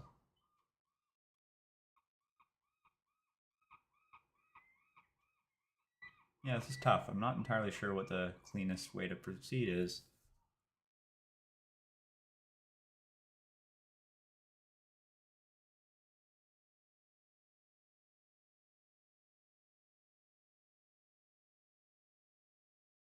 Maybe I move this back, pull the knight in, push this pawn.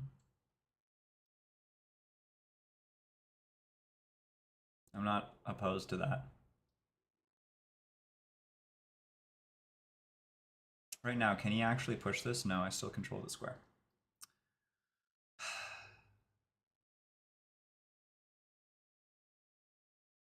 Huh.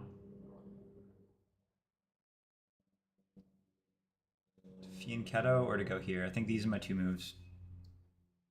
No, I don't want a fianchetto because I guess I could go here.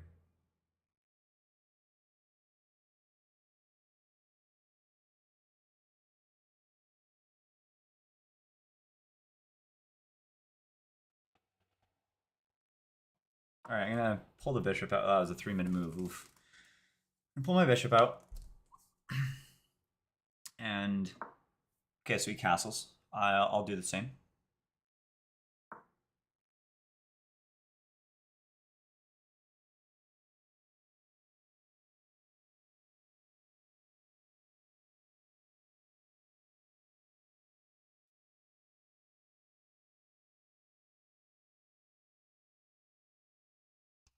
Maybe I push this pawn. Ooh, it's actually a decent idea now that I think about it. Okay, I'm gonna go here. I mean, he could just lock this bishop in. If he does that, I'll probably go here because this is actually an undefended pawn if he does that. I'll trade with this pawn, which actually brings me to a position where I can I don't have double pawns anymore, which is solid.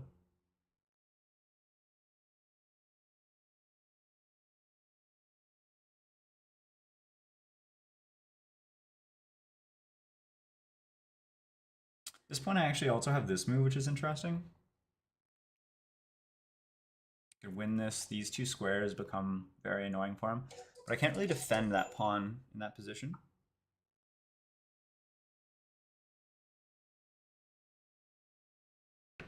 Okay, so he pushes. I did say that I was going to do this. Now, if I do, he could come back with the knight, which is kind of an awkward move for him, but he could. He could do that, right? So, huh. And then I can't really do a whole lot. Like, I kind of need to just come back. I'm not a huge fan of that. Like, I can't take. Oh, I can take with this. And then takes, and then either I could take one of these. Okay, so how can he defend the pawn? He can come here, but then I take here. So he can bring his rook out here. And then what would I do after that? Well, if he brings his rook out, what if I develop another rook? Attack this pawn twice. Decent idea. If I traded this, like, does it allow any attacks on this square? No. No, he only has one attacker on the square. For now, at least. Yeah, this pawn is a big weakness for him.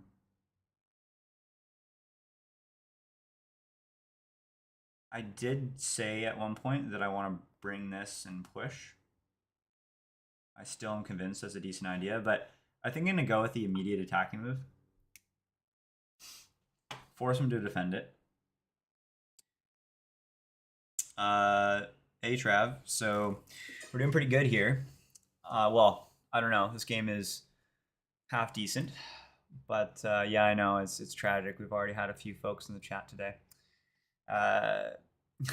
Oh, number 2 now, apparently, interestingly. I don't really know how this chat thing works. Oh, you actually get you actually get XP, like experience points, for posting in the chat. Yeah, you. That's so interesting. So, anyways, this might be the 1100 game. We'll see. But you know, it's a pretty equal position right now. Like, there's no one, I don't think, objectively winning. I could even be slightly down. But you know, we've traded queens. No one's made any like stupid blunders yet. I just made this move to attack this pawn, and he's gonna either bring his knight back, in which case I've decided I'm gonna take it and bring that attack back onto the pawn, or he's gonna come here with the rook. I would think. Yeah, I don't really know how the XP points work, but Sean is texting me right now, funny enough.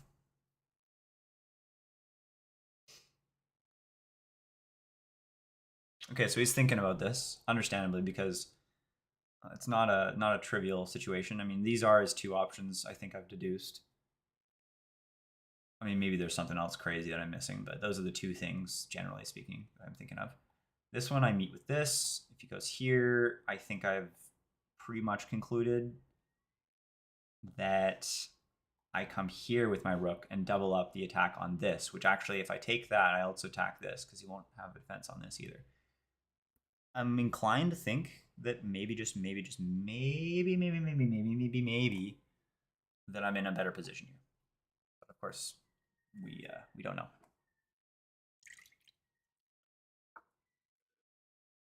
Okay, so that was one of the moves I anticipated. And now I can take this pawn. Is it really that simple? Am I missing something? Can he... like, is this a scary square for me? He can't attack it. This thing is trapped. He's not going to be able to attack it. Like, here, there's no pawns. He brings back, I can just trade. Or I can come back to safety. It doesn't really matter. I could bring this back, pose a threat to this, and then and this. Increase the pressure a bit. This is a little bit of an interesting thought. Because then I have an attack on both these pawns. What can you do? I'm kind of inclined to do that, actually. Bada bing, bada boom. Yep, big time. Ooh, because he brought his knight back too, this square. Oh, this square is also free to jump to without any threats. Wow. All right, I'm just gonna take it. I could increase the pressure by bringing over my other rook. I'm tempted, but I'm think the free pawn is probably the principled thing to do in this position. I don't see any threats. Am I wrong? No.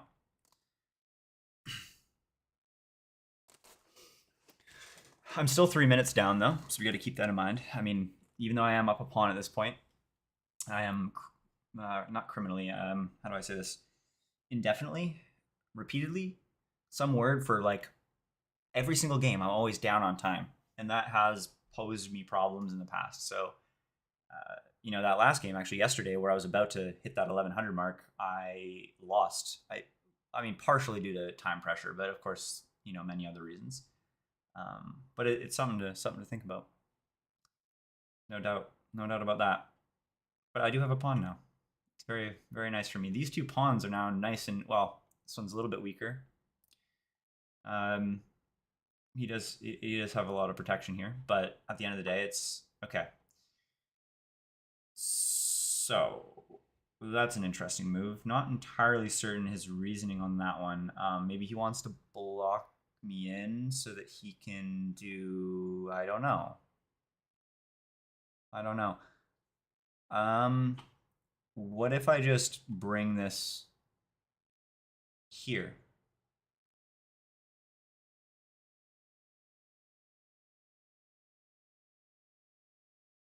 Yeah. Why not? Or I can bring this here. Can't really go anywhere with that though, because can't go here, which would be nice. I want to go here, but his knight protects it. Can't obviously go here because of the king. Can't go back. Can't rotate anywhere because this. So, or I guess I do protect this, but no, he has double attacking in the square. So yeah, I'm gonna bring this over. And then if he pushes, I can just go ahead and push. There's no problems there at all. Yeah, I did draw yesterday. That's what I mean. I drew yesterday partially because of the time pressure. Like I was up quite a lot, and then I made some dumb move. Actually, I want to blame it on time pressure, but at the end of the day, I could have maybe taken a deep breath and made some of the moves in a little bit more of a calmer fashion. Spent a little bit more time, but time pressure I think was a part of it. But yeah, I did draw. But the thing is, I was at one point up a full rook, and then I lost the rook like 2 moves later. I think that was yesterday's game. I don't know, I'm losing track, but I'm pretty sure it was.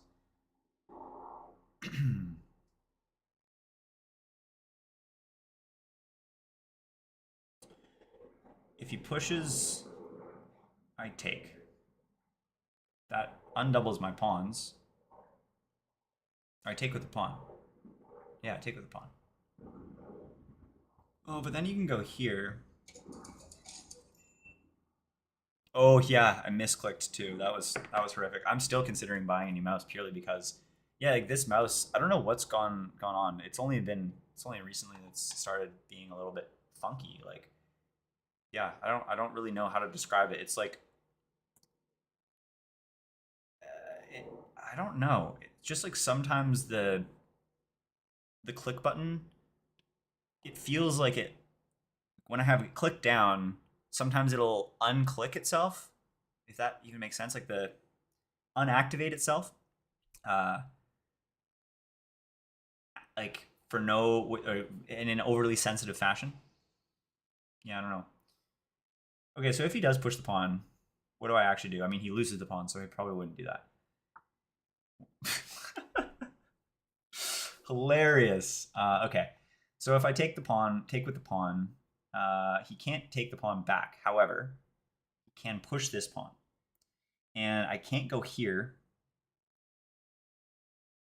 I could go here, and then there.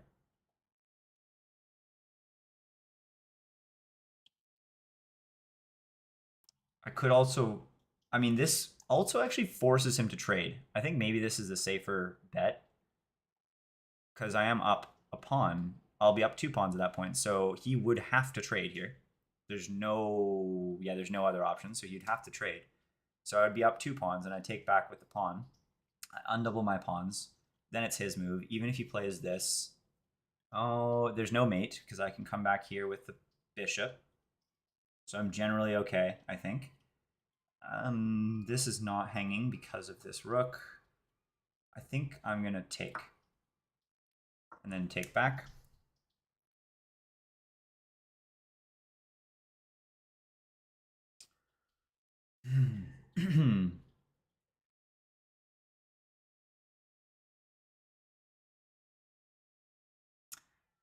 I actually now just realized that this.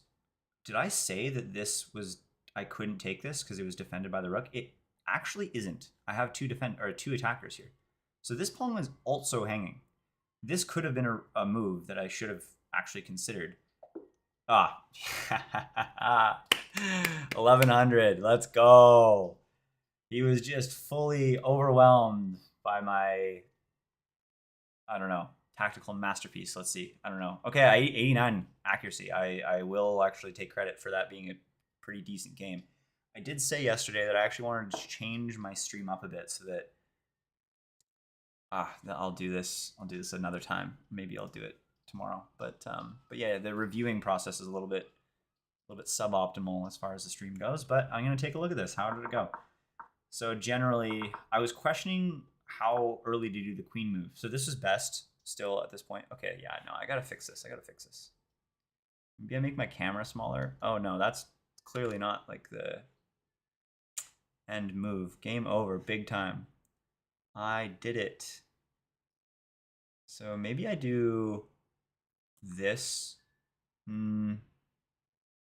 How should I go about the review process? All right, I'm just gonna hide it.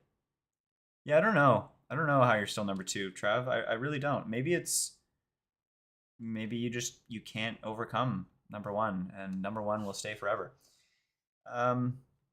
Okay, so this was best move, which is nice.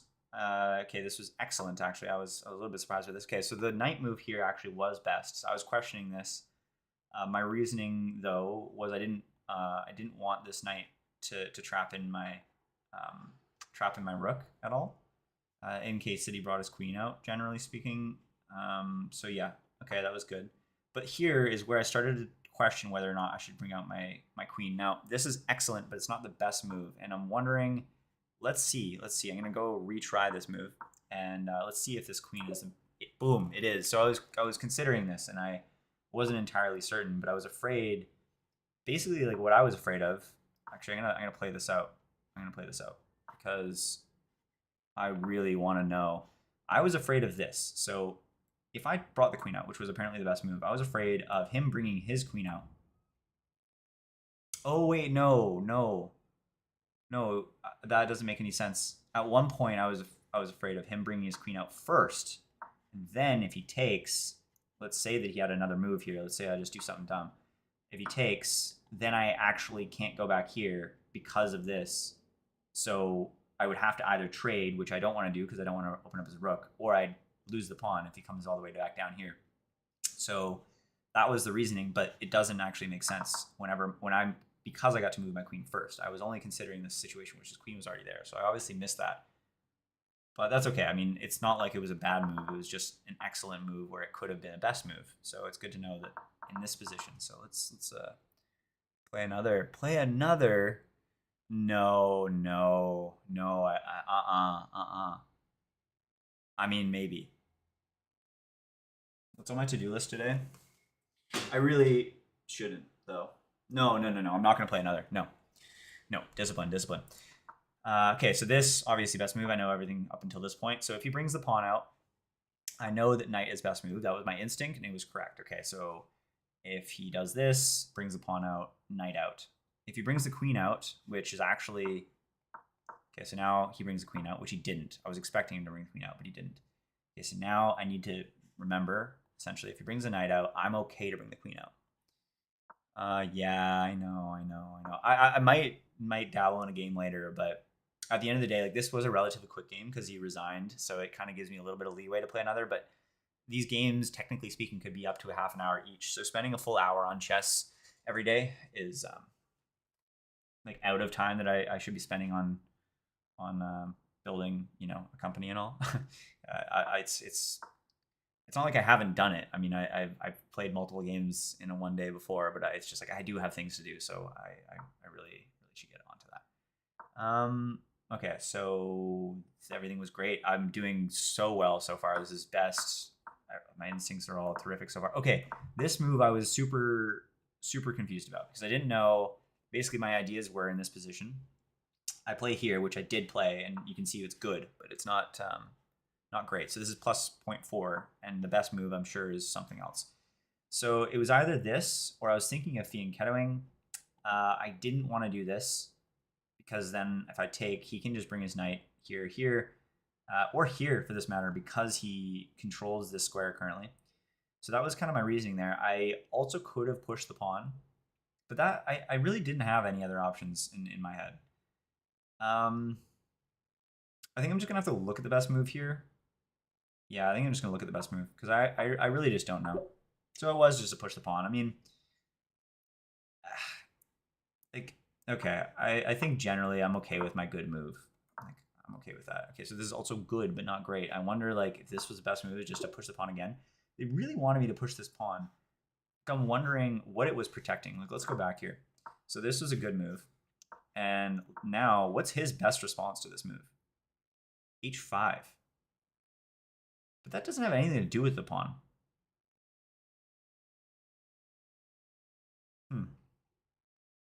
H5. Wait, what? Hold on.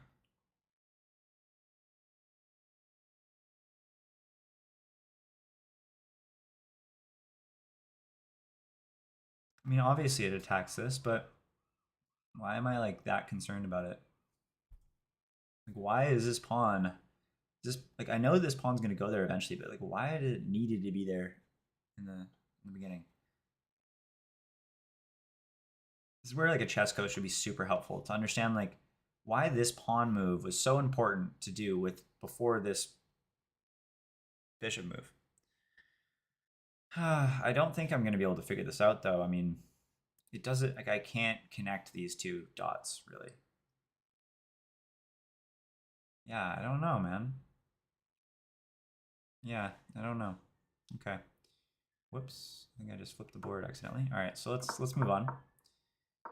So this pawn move, I finally made it. Now this move is when everything started to fall apart for him, and I recognize that. I remember talking about if he pulls this move, I'm going here, and I think that's exactly what I did. Boom. That's the best move. Great. Inaccuracy. Is this also the best move? Great. Oh, let's go. My brain was on fire today. I'm very glad. Okay, so this was actually a mistake. Super interesting. So was the best move my other consideration, which was to bring over the rook, increase the heat to this and this? Let's see. I bet you it was, honestly, because then if I take this, I actually put heat on this as well. Yeah, it's got to be that. It's got to be that. I don't see how it could be anything else. This was the only other move I was considering. Oh, but it wasn't. Whoa. Okay, so this is excellent, but it wasn't actually the best move. Interesting. I could have increased the pressure, took it, forked these two pieces. Yep. That makes sense. Okay, let's see. Boom. I didn't see this fork. I noticed that it was generally attacking this area, and I noticed that that was good for me, but I did not see the fork itself.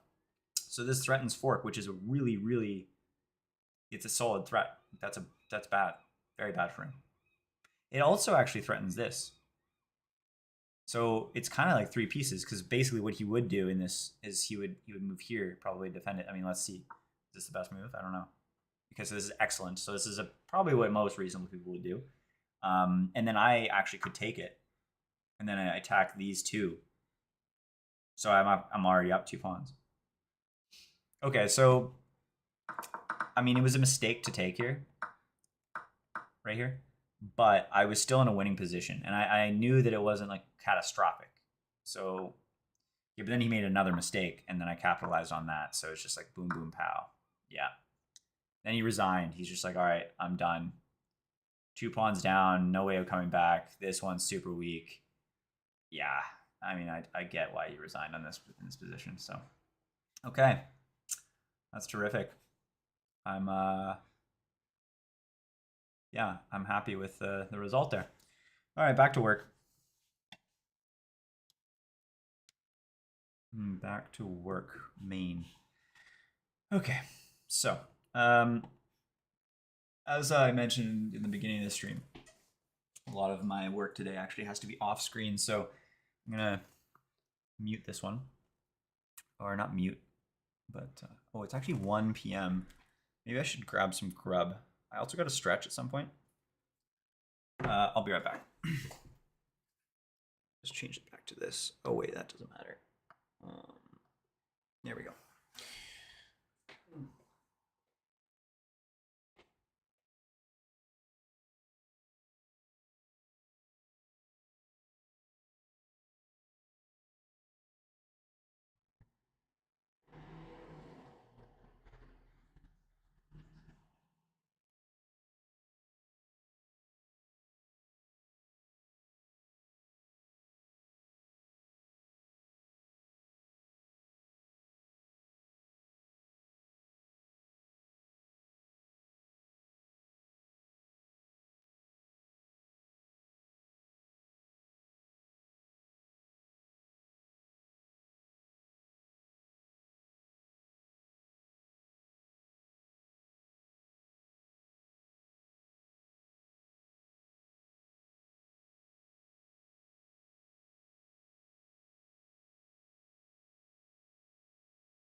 All right. Before I even continue, I just checked my LinkedIn notifications, and wow, like I know I said this earlier on in the video, but that LinkedIn post has gained so much traction. It's a little bit overwhelming to me. I'm not gonna lie. Like, I'm not a huge social media guy historically. I mean, I did have a little bit of a childhood with social media popularity, but that was in Snapchat. I was young and stupid. But yeah, in my adult years, certainly not a huge social media guy. My first LinkedIn post, and yeah, the traction I got on that post is, yeah, it's overwhelming. I think I said this earlier, like 60 or more people that have added me or connected or wanting to connect with me or whatever. DMs from like vendors, people wanting my business in some way, shape, or form, people wanting to invest, um, other people just congratulating me and so on and so forth. And it's all great. It's all great. Don't get me wrong. It's just it's a lot. It's a lot to handle. I'm not gonna lie. I'm not really used to it. And um and like generally speaking, like I think a part of the reason I'm not a huge social media guy by default is that okay, I want to be helpful and I want to be authentic as much as like humanly possible. And I also like I want to actually respond to people at the end of the day. Like, but it's not scalable. Like it's just like when you have like so many people messaging you, like not every single person. It's hard to respond to every single person, especially within like a timely manner. Um, yeah, I don't know. I don't know. You know what I'm rambling on about, but nevertheless. Uh, okay, yeah, I'm gonna check those new LinkedIn messages that I just got.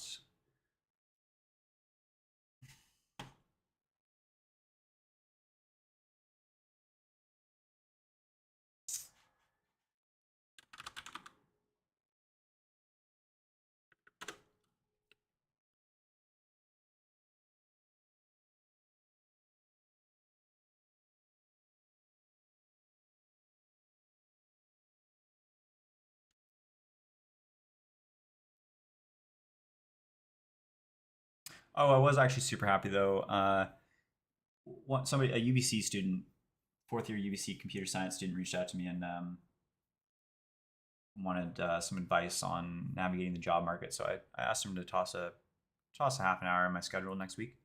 We'll see how that conversation goes. I mean, I've been out of the game for quite a while, so I don't. I mean, I'll be able to hopefully give him some direction and some thoughts, but I got to make it clear. At the end of the day, like my opinion is just one opinion of many, and the way that I went about navigating my professional career and kind of getting jobs, it was all just like raw like effort, like like raw like resume, like that's it. Like I wasn't a huge like it's not what you know, it's who you know. I actually went with the approach of like it's not who you know, it's what you know, which is apparently a little bit unconventional. Like just went on pure merit without any connections, without any referrals, and it worked out for me. But I know that's not the case for everyone, and it's hard to blanket statement really any advice because it's just so individual, right? Like what works for somebody and what they're going to be actually motivated to do is going to be different, right? Like I had mentioned, like I'm not a huge social media person, and I want my interactions to be as authentic as possible,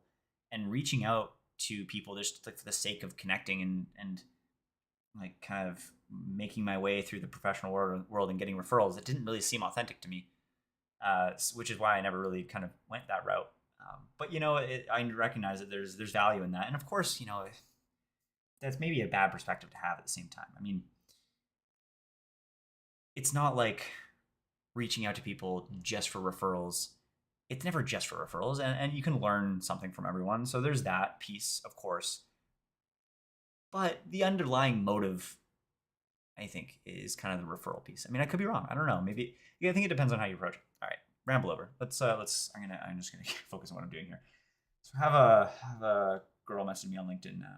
The opener is, "Are you interested in getting a professional website built for you for free?" Okay, so there's an M dash immediately.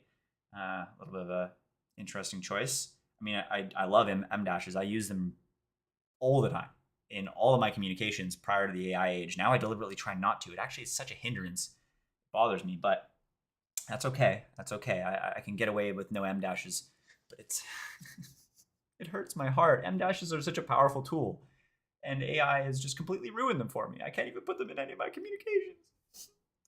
I place them very, very, very well placed sometimes, but can't do it all the time. Anyways, okay, so she wants to build a website for free.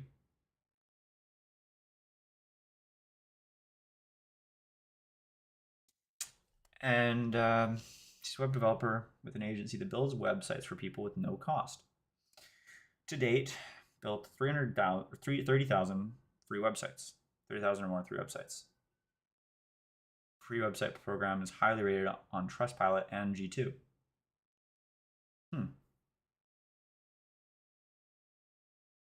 It's actually really interesting. Very interesting. Without disclosing who this person is, can I learn what company this is?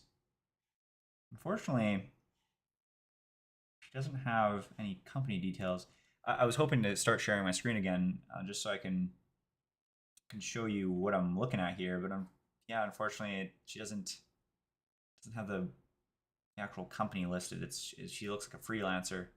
I don't really want to disclose it, or disclose her, because like what I've said before a million freaking times is that I don't want to stream personal things where they don't have consent beforehand. Does this seem like something you'd be interested in? Like I'm half interested. I mean, I don't really need a professional website. Like looking at caloresh.com, I mean, it's outdated. There's no doubt about that. But like, it's definitely outdated. Actually, no, it's not that outdated. I mean, I need obviously career. Oh, it says current. Okay, that's not. Yeah, it is outdated. But it looks pretty decent. I mean, this is like something I built a while ago, and like it's pretty cool. I'm a huge fan of it. I did some really cool things as well. Like I don't know if you can see that, but the color code actually changes the icon as well. It took me so long to do that. Even the dark mode and light mode does that as well. Anyways, my point here is that I'm actually like a fan of this website overall, so I don't really need a personal website. And so the next question is kind of like, is there any other website I need? And the answer is, like, unfortunately, no. Like I want to give you my interest here, but I'm not interested. So, all right, I will respond. Actually, you know what? I think I'm just gonna get AI to respond to this. What the heck?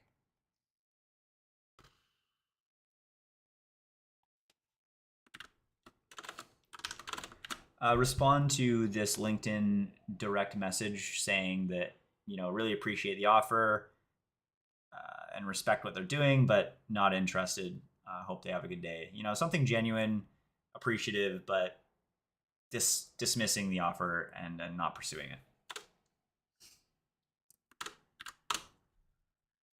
Oh, AI.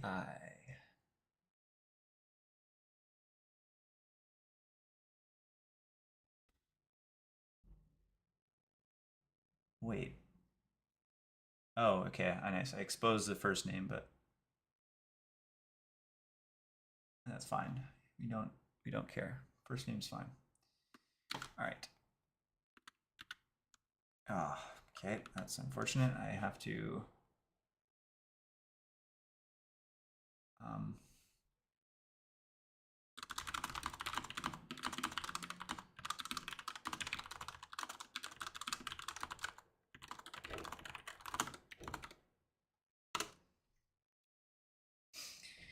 the reason I'm even doing this, actually setting it to my raw phone number, is purely because like no matter what, I've found actually I could have put it in a document. That actually works too, but no matter what, even if they remove this indentation, which is like a markdown formatting thing, I guess like a call out or something like that.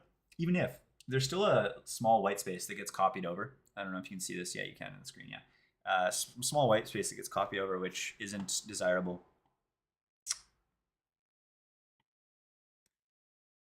It indents pretty much everything, which is yeah, not good. No bueno.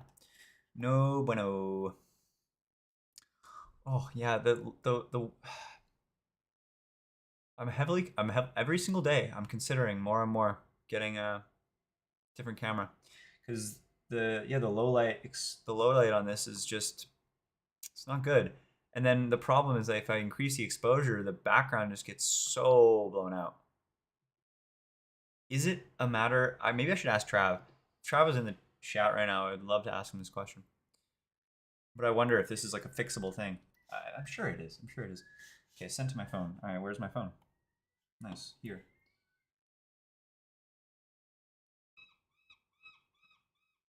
Aw, I got a few text messages too from people. Okay, so what I'm saying is, hey Astrid, thanks for reaching out. That's a cool program you're running, and 30 is no small feat. I'm just gonna. I would never say that. Is pretty impressive. Actually, I'm just gonna say impressive, not pretty impressive, because that is actually impressive. I'm gonna say definitely impressive. I mean, it just sounds a little bit more natural.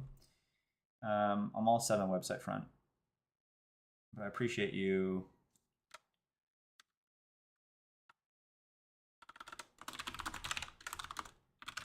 All right, so the final message is, hey Astrid, thanks for reaching out. That's a cool program you're running, and 30,000 websites is definitely impressive. I'm all set on the website front, but I appreciate what you're doing. Hope the program keeps growing. Have a great day. Yeah, I think that's great. Cool. It's a very, very genuine message. Okay, I got one more person to respond to. I wish there was like a way to like preview in LinkedIn without like how you do with iMessages, for example, because I want to read this and I'm really curious about what he has to say, but I don't actually want to respond at the moment. Maybe I'll let that one simmer for a bit. Let's look at how the profiles or the post is doing here. So I'll close all my messages and put it back to this mode. So we're at 16K impressions. Solid. Profile views 461. This is a crazy amount of people. I'm blown away here. Okay, I'm gonna pop into the comments, just make sure I didn't miss responding to any. I don't think I did, but just to double check.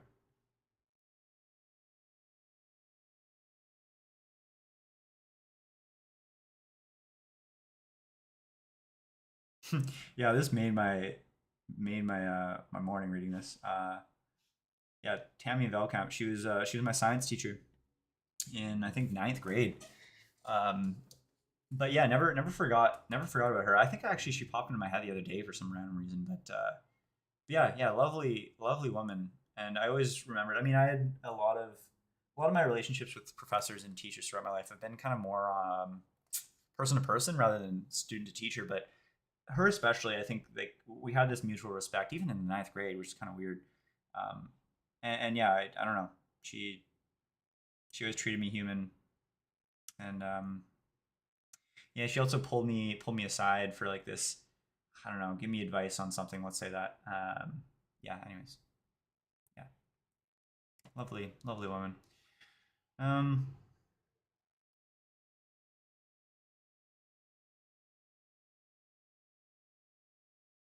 okay, cool.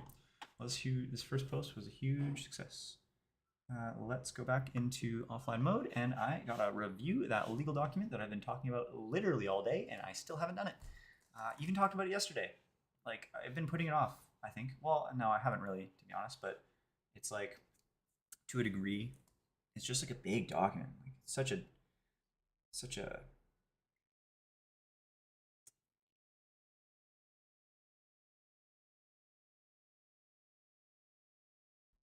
such a big undertaking. It seems like even with all the AI agents in the world, you still need a human eye to a degree, right? So, um,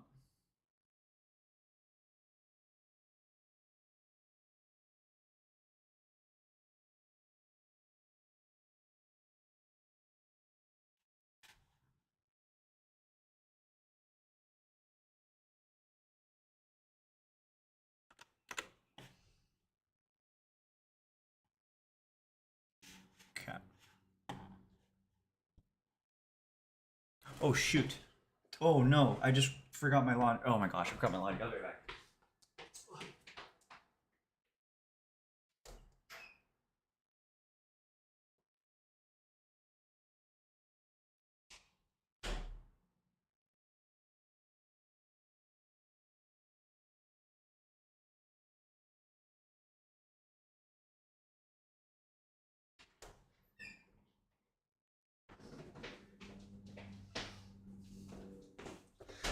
Oh, I'm gonna write a little note. Friggin' ignored my laundry alarm, and I've done this before, and I know it's super frustrating to some people.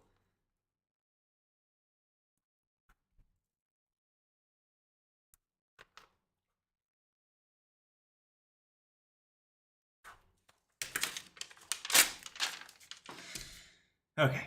Oh man, I feel terrible when I do that.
Oh, okay. Question of the hour. The question of the hour is I have to, at a bare minimum today, finish reviewing this legal document, which is going to take an undetermined amount of time. Let's say an hour. And fix a few bugs. Start working on the 3 videos or audio. Yeah, the videos for EXP. Can do that starting tomorrow. It's now 1:30. I have a friend coming over for dinner at 5.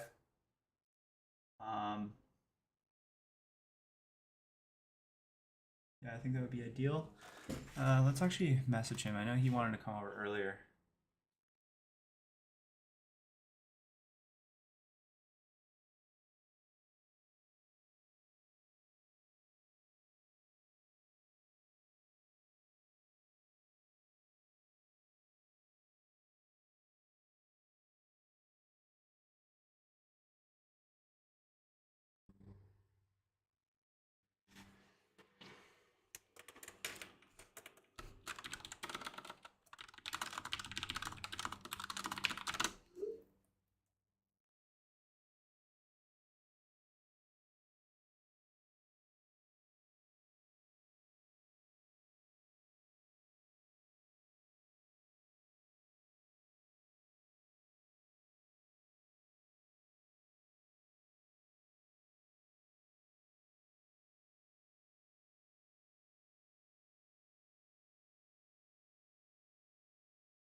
Okay. What was I in the middle of doing? Oh, determining the big question. I have to. Oh, oh my gosh! Sorry, I'm a bit distracted here.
Okay, I gotta stretch. I gotta eat.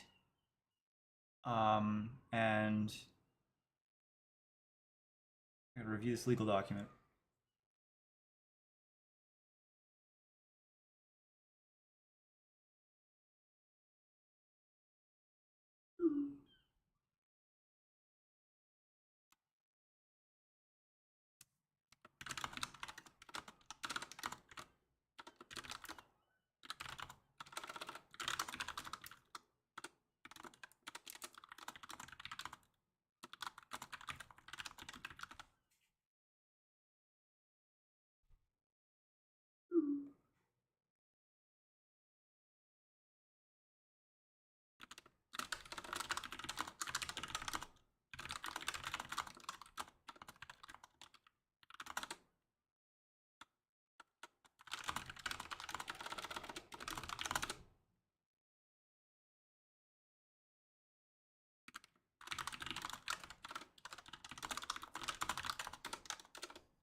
All right, so boy, this was admittedly not the most productive day. I know it's still only 1:30, but I feel like I kind of had a busy work kind of day. I mean, I guess it happens, but it's okay. It's okay. I know I did get some things done. I did get some emails sent. I had a couple good conversations, a couple good realizations. I mean, I did crush a half marathon, so there's that. There's a lot of reflection time there as well, which was helpful. Okay, all right. Give myself a break. Give myself a break. Oh, and then I got 1100 in chess. Of course, that's a cool piece. So yeah, there's that. Um, ooh, I just realized something actually kind of critical. So what we actually need, I just realized something actually. Yeah, basically, um, oh, you just can't even see my main screen right now. Okay, give me a second here. Yeah, me a second here. Uh,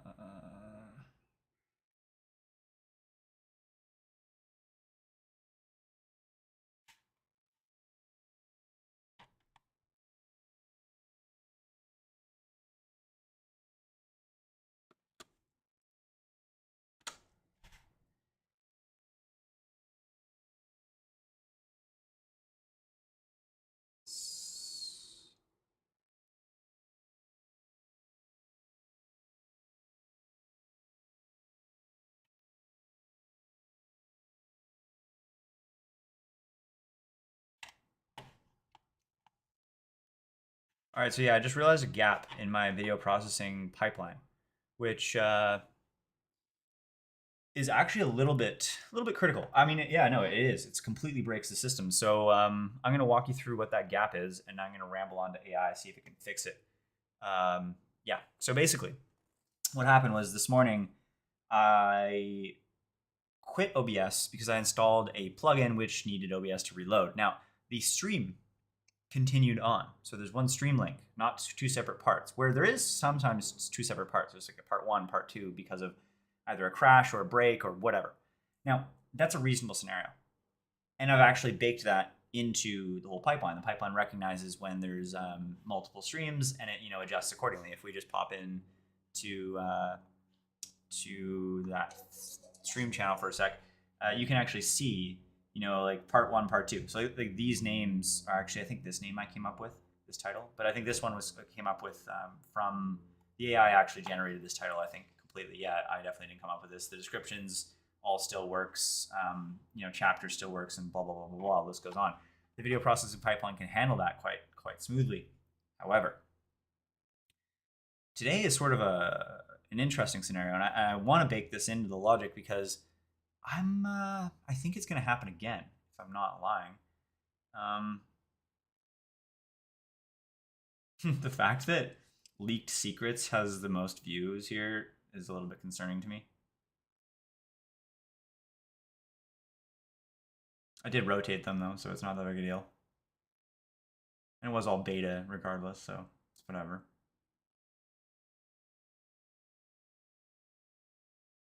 Anyways, uh, what was on about? Oh yeah, today is a little bit of a different story because I actually have two different recordings. Now, if we go into the brain, you can see I have two separate recordings because I quit OBS in the middle. So these unprocessed recordings, which we can see here, are going to be treated as part one, part two. But the video processing pipeline is going to be very, very confused when it comes into find that like the actual video, and it's going to see there's not actually two videos, or two different live streams. There's actually only one.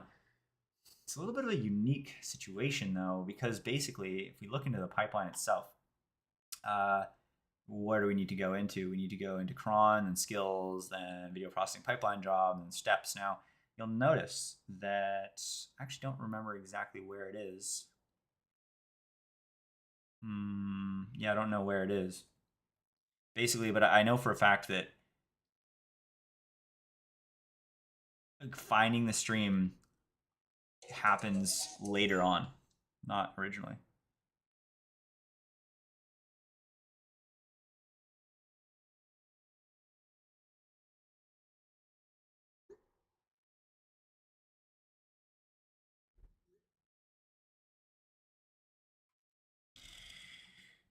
I don't even know, like, how do I want to solve this? Like, I guess moving it to like the ingest step. I think I'm just gonna get AI to figure it out. So let's do the task planning. So, or I'll say skill task planning, and let's ramble on about this situation. So, um, yeah.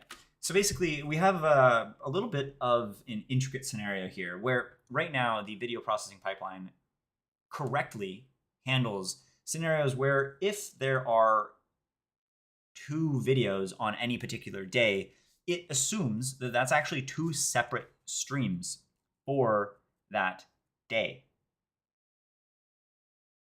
And it names the streams with part one, part two accordingly, and processes it as if they're separate streams accordingly. You know, they're separate folders, etc., etc.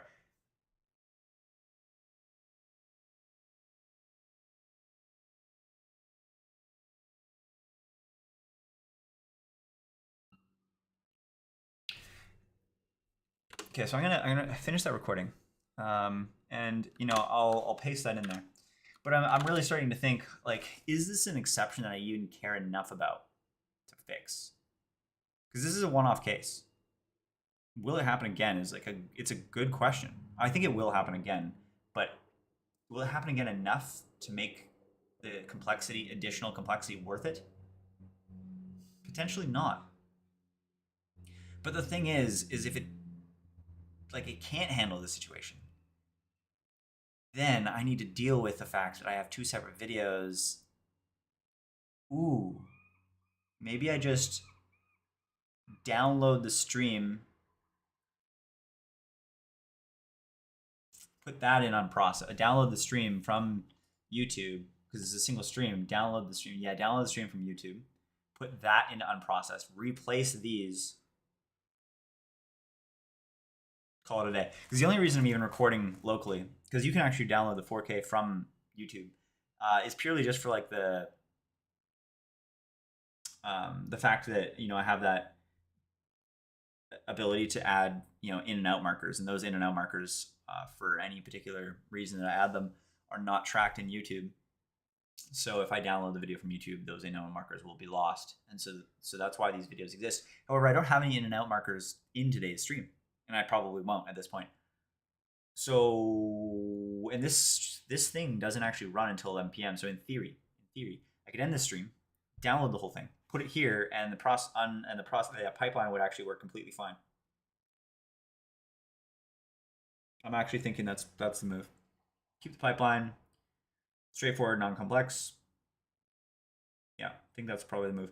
The pipeline doesn't actually it does break quite significantly if I ever have something that's not a stream, so that I record with OBS. But that's not a problem that I need to deal with right now. So that's that's a problem for another day. Okay, all right, back to what I was saying then. Where are we at? So yeah, I think I gotta stretch. I gotta eat food.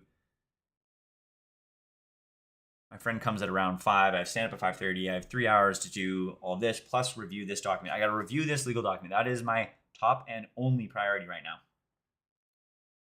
Stretch, food, review legal document. If I can get those things done before 5 p.m., I'm a happy man. So, the order of which is the next question. I mean, obviously, stretching after food is not going to happen. So, I need either food, then work, then stretch, or stretch, then food, then work.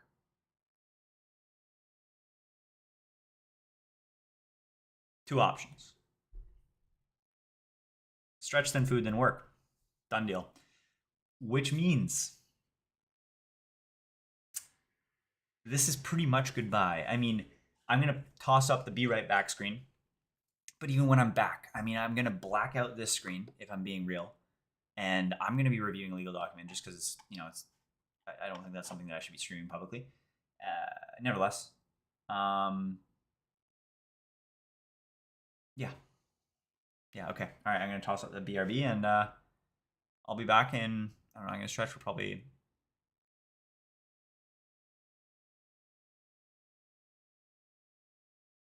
half an hour and eat food. I don't know, I'll probably be back in like 45 an hour. Depends. All right, well, bye for now. See you in a bit.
All right, back in action. Got lunch right in front of me. Oh, yeah. Yeah. Mm-hmm. Yeah. Mm-hmm. Mm-hmm. All right. Let's review some legal documents. How thrilling. Although it won't be that entertaining, evidently, because it'll be completely off camera. So yeah, I mean, for the sake of staying true to the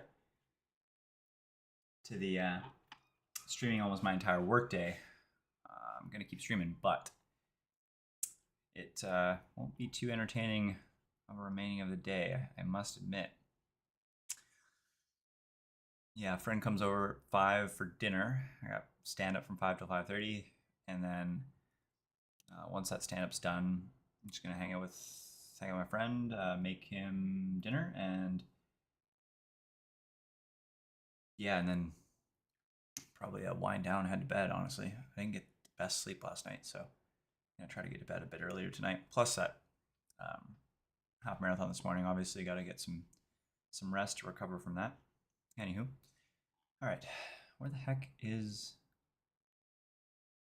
I'm looking for a folder that I cannot find. Ah, there we are.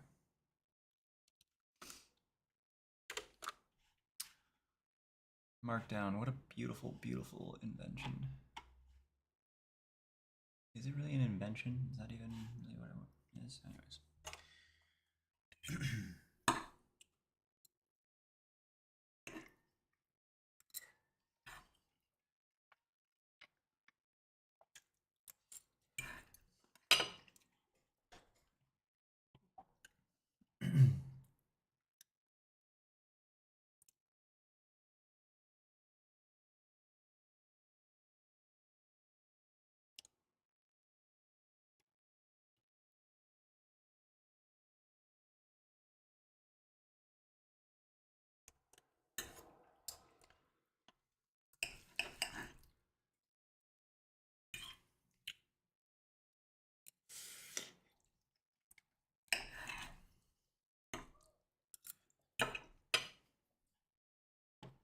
Hmm.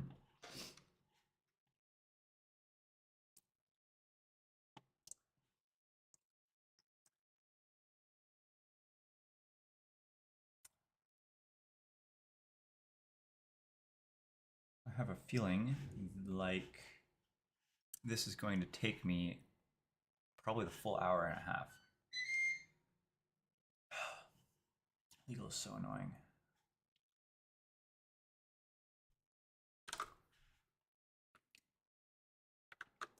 I guess this is why you have lawyers, but you know, like,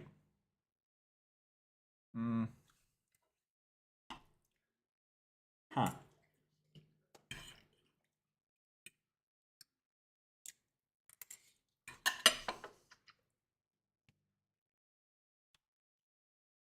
I have a lawyer for the company, but I don't have a lawyer personally. We have lawyers for the company, more stated accurately.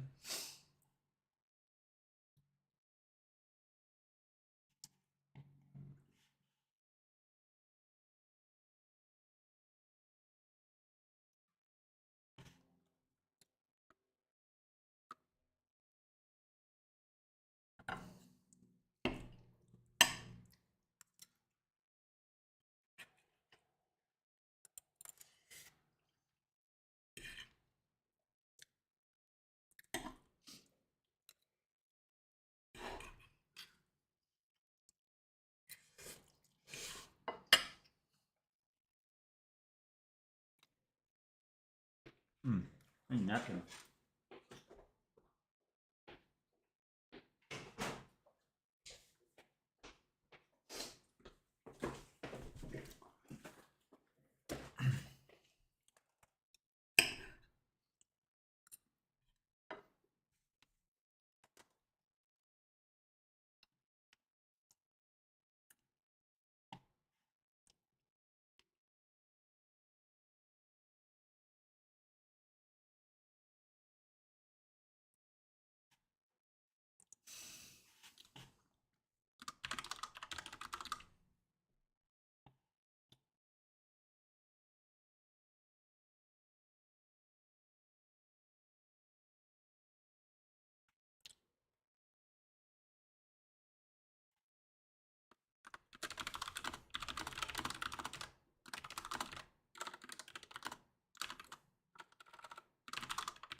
Hmm.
Yeah, Josh, I type furiously. In general, that's just how I type. I honestly don't think I could type as fast as I do if I wasn't like smashing the keyboard.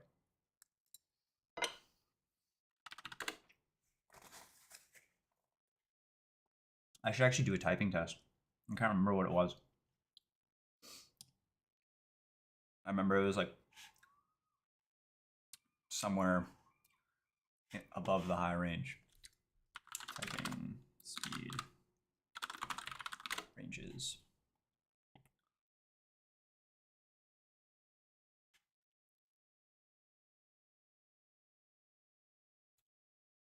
Yeah, whatever. It was lower than Carolyn's, yeah. She beat me by only a few keys, and I think like there was some. We did it a few times. I think I won a few, but I think she took the cake. No, I'm not taking it right now. I'm eating food. I'm reviewing this document.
Josh, if you're still there, Travis joined earlier and he was so frustrated that he couldn't beat you uh, at the number one top commenter of the day.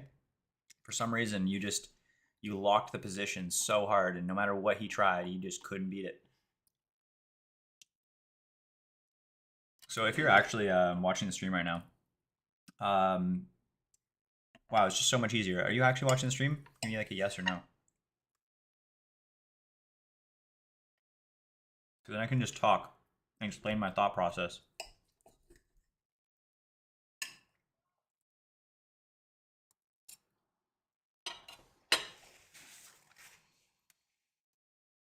Rats.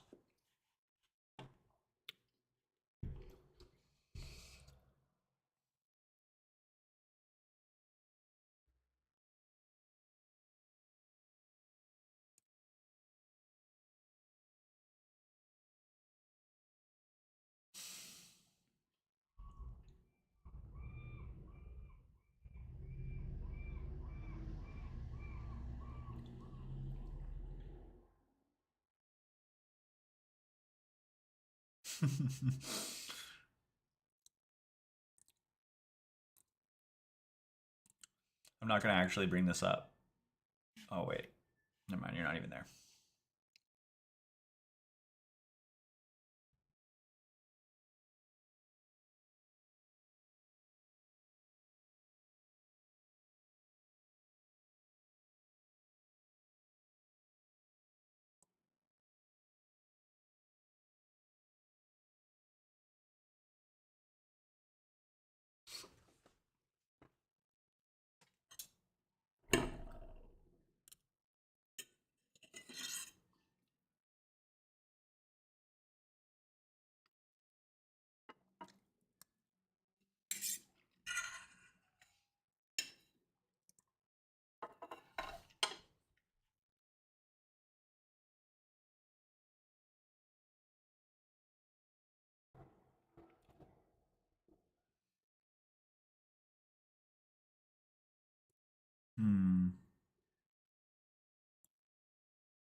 Oh, this lack of sleep last night, or bad sleep last night.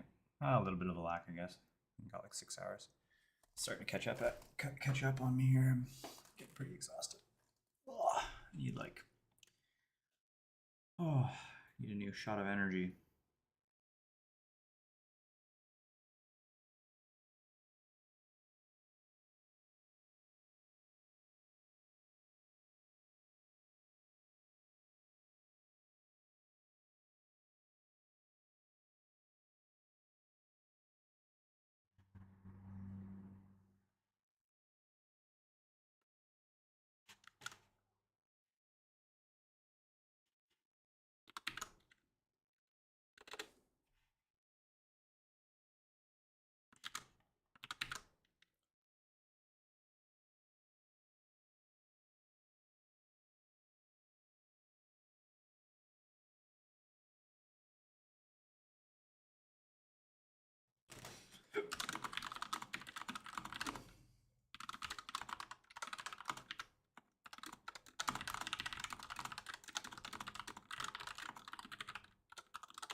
Yo, what the?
Hey, Parlo Street. Yeah, I'm glad you actually got to hear that part.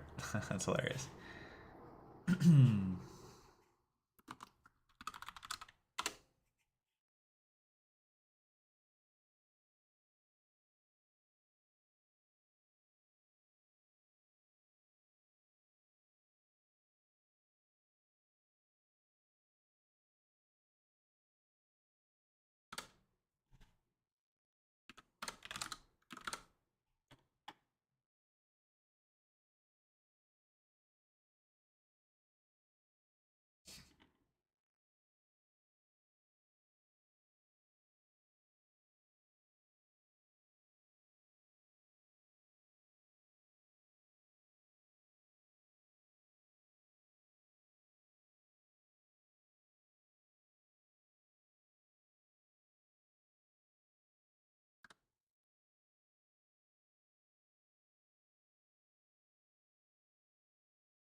Think that worked? Yeah, that worked.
Oh, nice.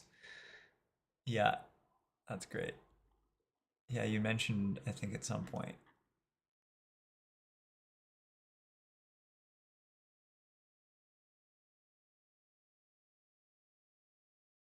that you were, yeah, involved in, yeah, training business people on legal concepts, warranty, indemnity. Is that how you pronounce it? IP, AI, et cetera, et cetera. It's actually hilarious considering like indemnity. I think, yeah, is that how you pronounce indemnity? It feels right. Sounds right. Indemnity IP is actually very relevant, I think, to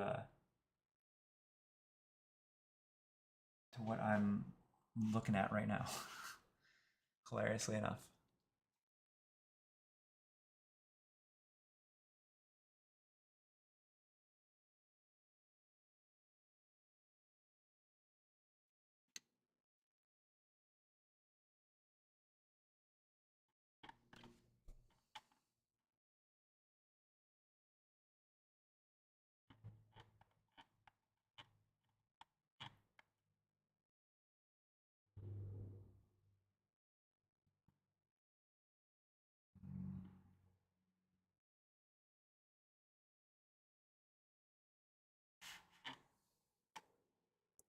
Indemnity. Thank you.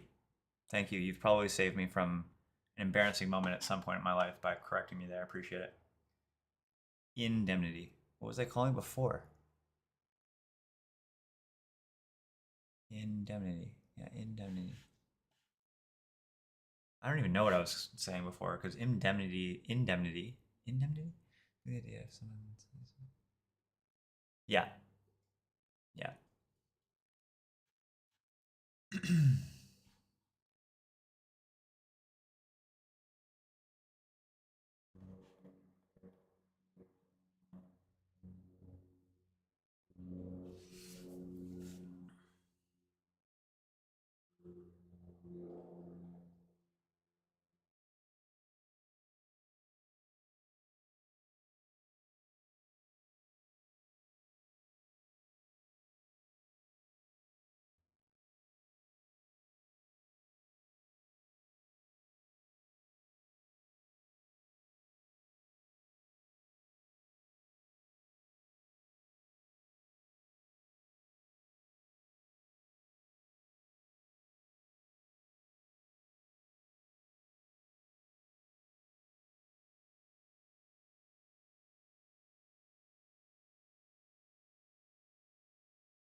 Mm,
indemnity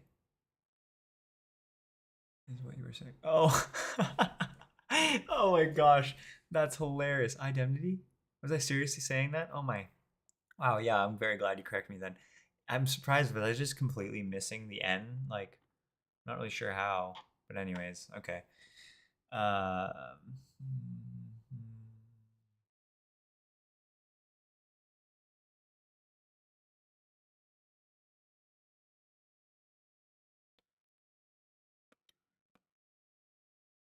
yeah. Okay, that makes sense.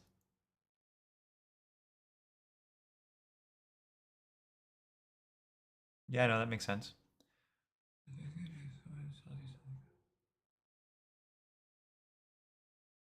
Yeah, yeah, that makes sense. I think I learned about that in a law course in university. I don't remember the term. I'm sure I learned the term, but I remember the concept, being taught about the concept.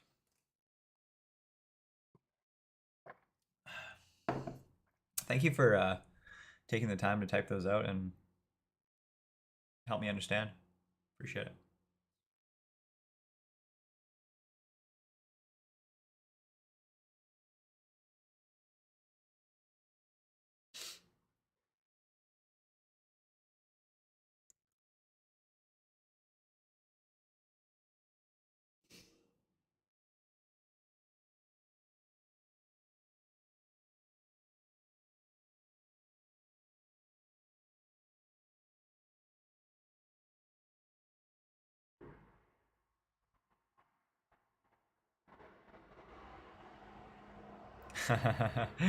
Yeah, voice to text is king, as uh, as I'm sure you've seen.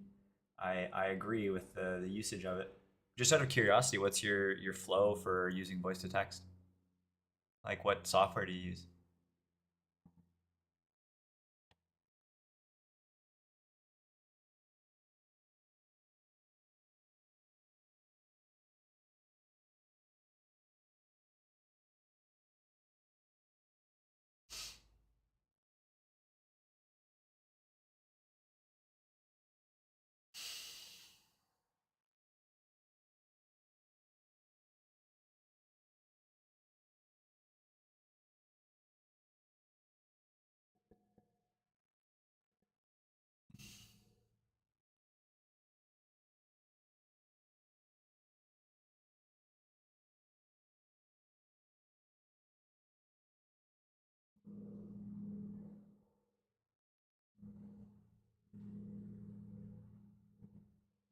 Oh, really? Apple dictation. Wait, so how does that even? Actually, I wouldn't even know how to use Apple dictation. Like, oh, I see a little microphone icon. Maybe that's it. But my MacBook is sitting all the way up there. Is there like Apple dictation? Like, how on earth do you even set that up?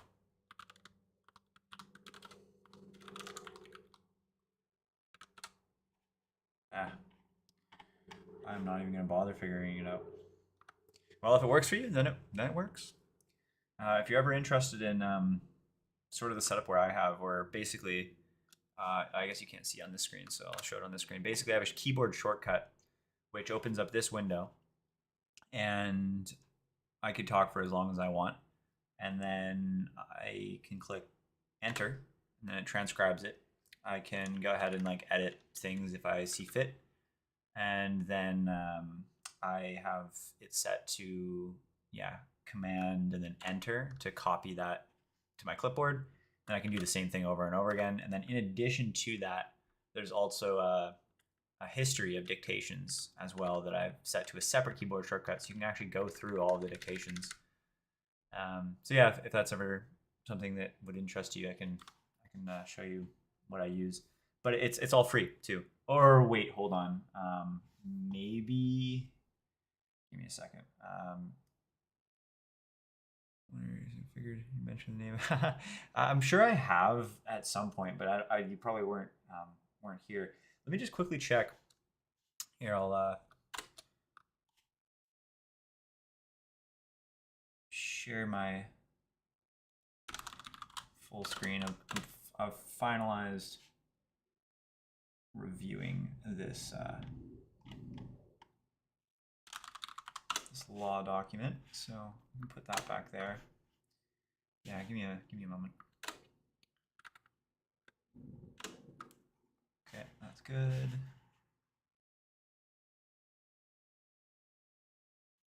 And this is also good.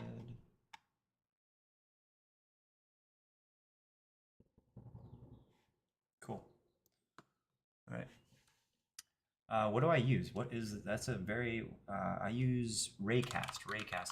See, this is where I actually don't even know if it's free or not. I feel like it is. I could have sworn. Yeah, like if I download it, I mean, okay, the download's definitely free. And yeah, I think it is free then.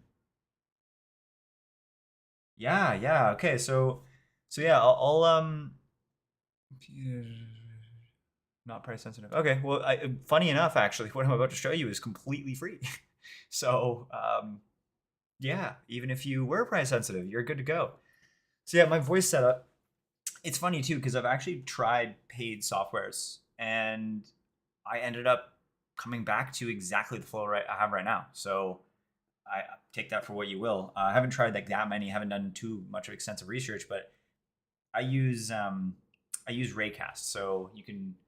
I'll pop this into the chat just in case. Okay, why is my copy and paste not working? What the heck? Huh. Is my like keyboard not working? Interesting. I actually can't copy and paste into the chat, YouTube chat in OBS. That's very interesting. Well, raycast.com. All right. Guess there's that. Anywho, so I use Raycast, and Raycast I actually use to replace the default macOS like Finder application. Ah, already got the app. Okay, nice. You're already ahead of the game. Great. So, what do I do with Raycast? So, it replaces the macOS Finder as I mentioned. I think it actually walks you through step by step when you set it up for the first time to disable the macOS like Finder default shortcuts. But if it didn't do that, I would highly recommend actually just going into your system settings, going into shortcuts. I think it's shortcuts or keyboard shortcuts or something along those lines. Keyboard shortcuts. Shortcuts. Yeah. And then you go into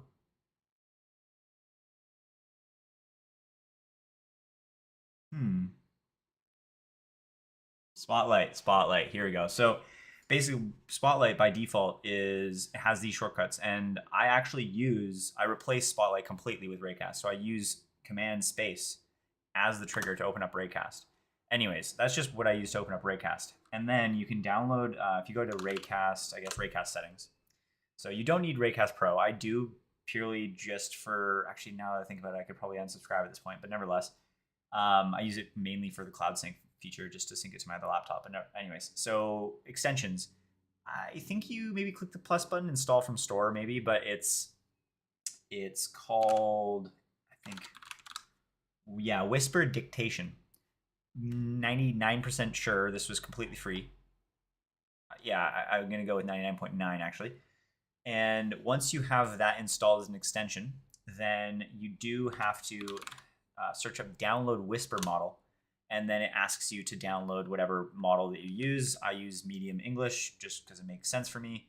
But there's other models as well. These are all free. Once you have that downloaded, it's really just as simple as configuring your hotkeys.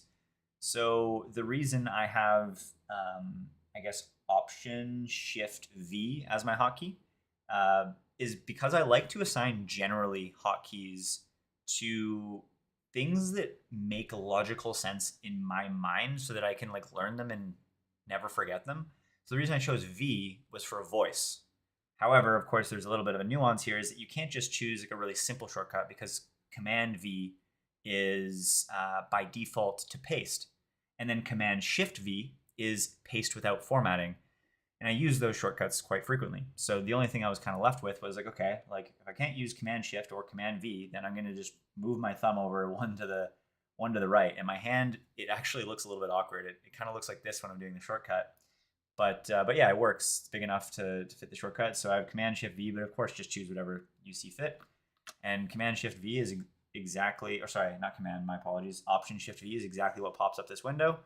You click Enter, and voila, you have that text right there. And then I also have the dictation history as Command H. Haven't figured that this has overridden anything as far as I've seen so far, but yeah. Anyways, hopefully that was helpful. Feel free to let me know if you have any other questions about it. You can also do like AI refinement, but I believe this is part of the paid subscription. even if it wasn't, I tried it out and I ended up disabling it. So yeah. there's a lot of things that you can do with Raycast actually. Raycast is pretty sick. I think for the most part I only use like oh nice. Well, I'm glad. Yeah, once you get in the hang of it, like once your keyboard shortcut like once you're how do I say this accustomed to the keyboard shortcut, or you have like sort of the hand-eye coordination. Oh, there's a phrase like once the habit is established of hitting that keyboard shortcut, it's like butter. I really don't even think about it. It's just kind of natural for me to hit it. And then the Control H, like the actual history of it, is nice. I also have clipboard history bound to. It's not actually a shortcut, and then I just got used to it this way, so I never changed it. But clipboard history is actually bound to like if I basically do the shortcut to open up Raycast and I click C, it opens up my clipboard history, which is kind of nice. So yeah, I don't know. That's kind of a nice little thing as well. You can set that up in settings. It's by default. It's available. Yeah, very very small things, but it's helpful, and I actually use them on a day-to-day basis.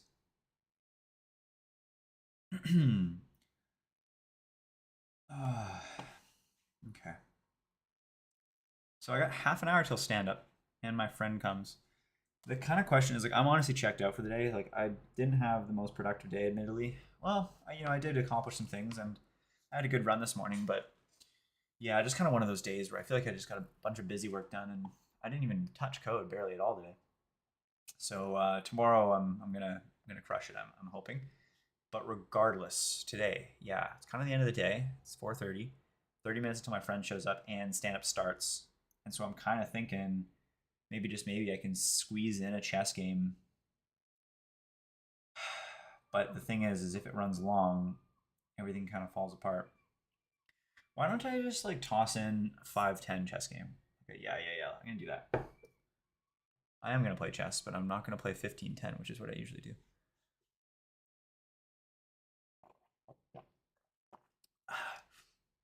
Oh, you know what? On top of this, I've been complaining the last few chess games that when I review the chess game, my camera is kind of covering it. So I'm going to fix that right now. Oh, it looks like the whole thing was kind of screwed up, actually. Okay, so we have this. Let's go into the game review.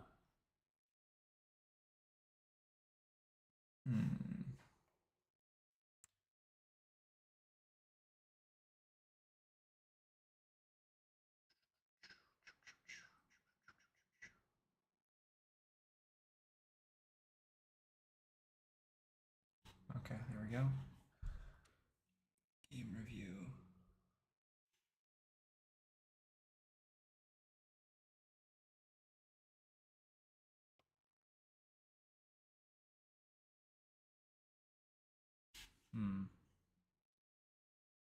Okay.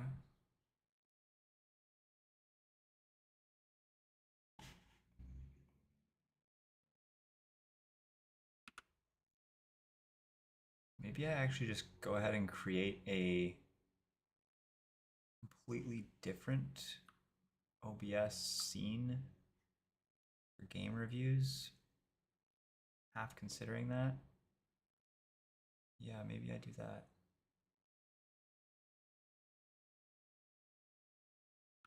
Also, like, what the heck happened to this?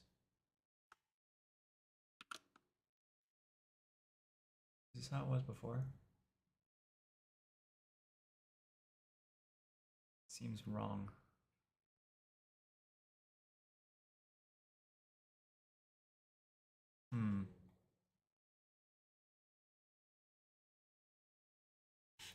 Okay, let's play a game. Let's play a game and see what's going on here. More time controls. 5-5. Play.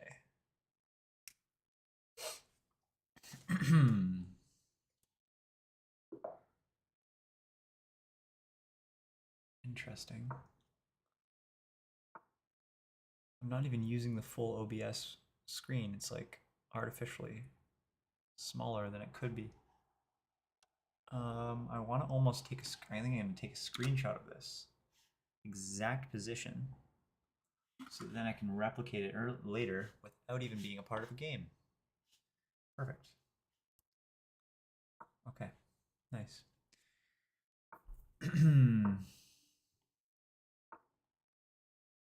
Okay, nice. I actually had a game like this earlier today, and I just made a wrong move. I think I should have pulled the knight out, maybe. Um, yeah, should have. Now I have to go here. Oh no, no, I'm okay. Yeah, I'm okay. Oh, yeah, what the? What am I doing? I'm playing on autopilot. As soon as this went here, why did I go here? I should have went there. Okay, this is already not going great, but that's all right. Let's, at this point, I actually think I might just trade this off. Hmm. Yeah. Wow. Interesting. What if I did this? Can I do that? Takes. Takes. No, I can't. Can't do that.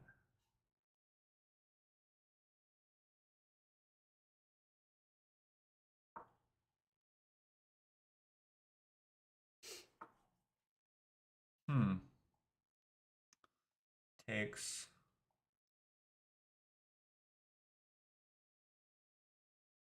Do I want to open up his rook is a good question. I mean, this is kind of a weak. This side's kind of weakened. If I did this, this whole diagonal would be open for my bishop. And he can't really castle. Well, he could.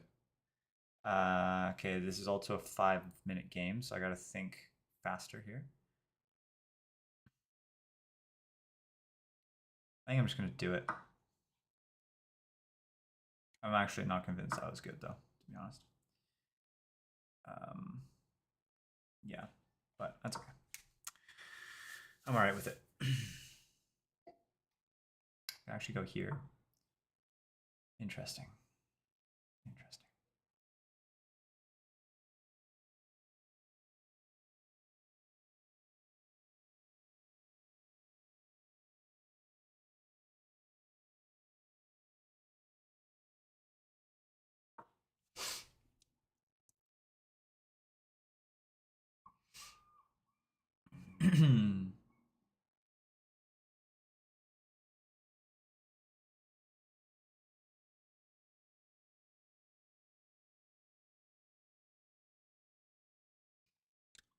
You could go here.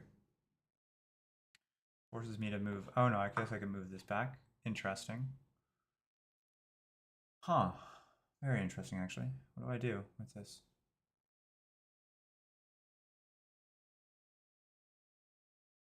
I think I'm going to take with the knight.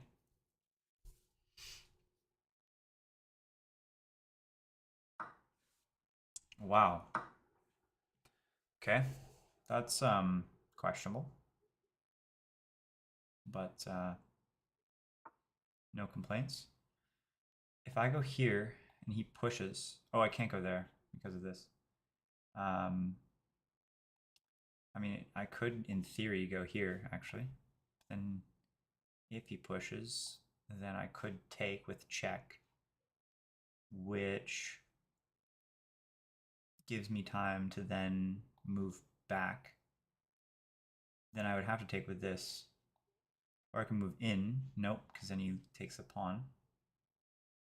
But yeah, I do think I'm going to do that. Because if he takes here, I'm okay. He takes, and then, I mean, worst case takes, which is fine. It doesn't look like we're castling this game, which is kind of wild. Okay. Very interesting. So he doesn't want to take me. That I don't really see the whole benefit of this, to be honest. I mean, I guess he can castle now. Okay, actually, that's fair. That's fair. Yeah, I didn't consider that.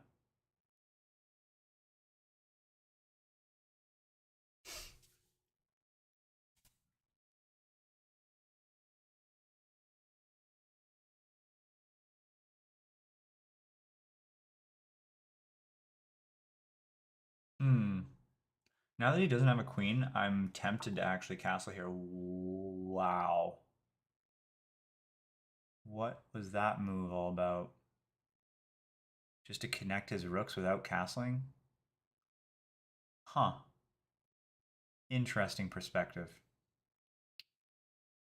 Um, I don't even know what to do with this. I think I might castle. Yeah, I think I'm gonna do it. This is wild, castling in this with this open file, but I think it's okay.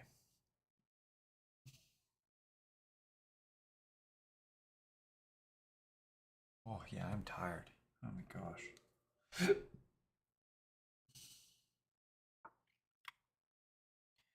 Okay, so he brings a rook to attack that. I can either actually this is really the only thing I can do to protect this. And then he can come there, probably. No, and then I'd probably trade. You can trade back though. I don't know. I don't know what he's gonna do here. I really want him to push this pawn and forget about this pawn. But I'm hoping. Okay, this is what I anticipated, right? So, I mean, he'll probably go here, maybe. Um,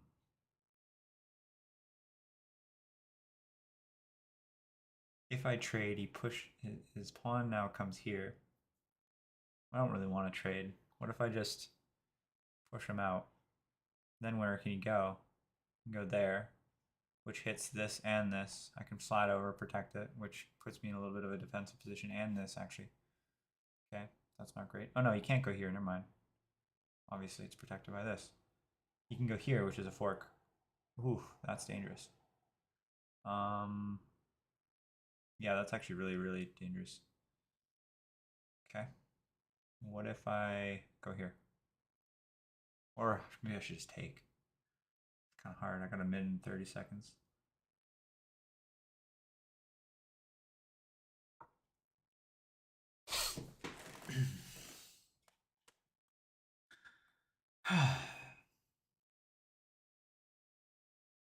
I think, what if I do this? Oh no, then takes. It doesn't really help me at all. Well, maybe it does, actually. No, it doesn't, because his king protects this square. Unless he went here, which is nuts. Hmm. Yeah, wow. 5-minute games evidently are not my strong suit. I was already talking about how I was struggling with time in the 15-minute games, so yeah, it's no wonder the 5-minute games are even worse. This seems pretty reasonable to me. I don't really see how else I'm going to protect. So yeah. Now, now what? Is a good question. Can't go there. Can't go there. You can go here. Yeah. Okay. I guess I'll go here. But then what is he going to do with that, actually, now that I'm thinking about it? Oh, I see. He puts more pressure on this pawn, but I can bring this over, technically speaking. And I could eventually actually push this. Maybe I do that. Yeah. Can't go here, can't go there. Has to come back.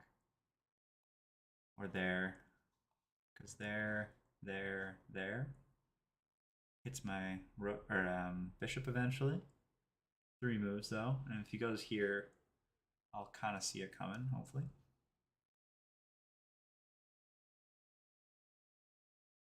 I don't really know how I'm going to expand at this point. Maybe I move the king here. No, can't, because then he just takes this. Pawn can't be protected while hitting this at the same time, unless I push it twice. Interesting. Well, let's see. So if he does take this, what can I do with this check? I mean, I'm attacking these 2 pawns, which is already really nice. Is it nice enough? Is kind of a good question. I could. No, I can't do this. Oh, yes, I can. I can do this. Maybe. Maybe not. I guess I trade. Oh, and then I trade here. Haha, I actually win the pawn. Hilarious. I don't think it's going to last, but I am also threatening this pawn, so I don't really know what he can do in response.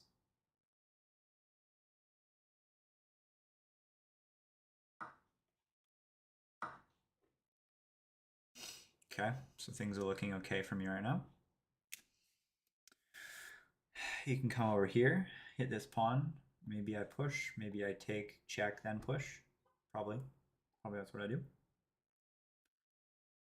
He can't do anything on these squares, really. I mean, he can come here. It doesn't really do much for him. Pushing trade doesn't really do much. This thing's kind of useless. I'm not even attacking this. This is now double pawns, which isn't great for me, but if I take this, then take this, it's definitely looking pretty decent. Okay. Things are looking up. I have 30 seconds on the clock. He has 1:17. I'm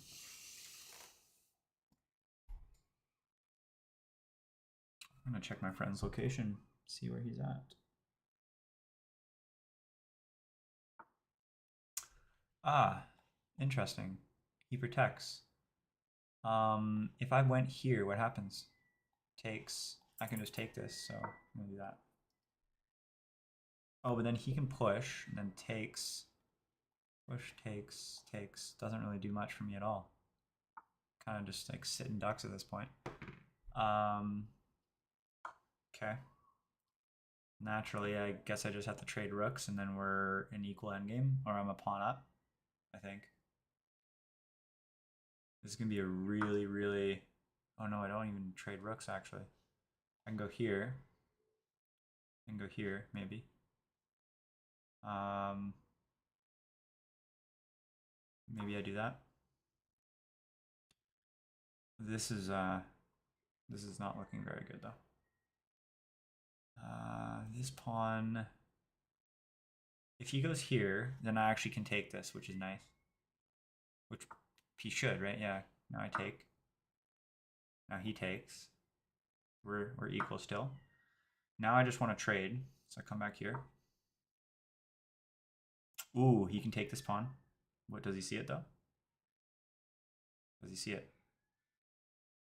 He can take this pawn because this pawn's pinned. He doesn't see it. That's nice. Okay.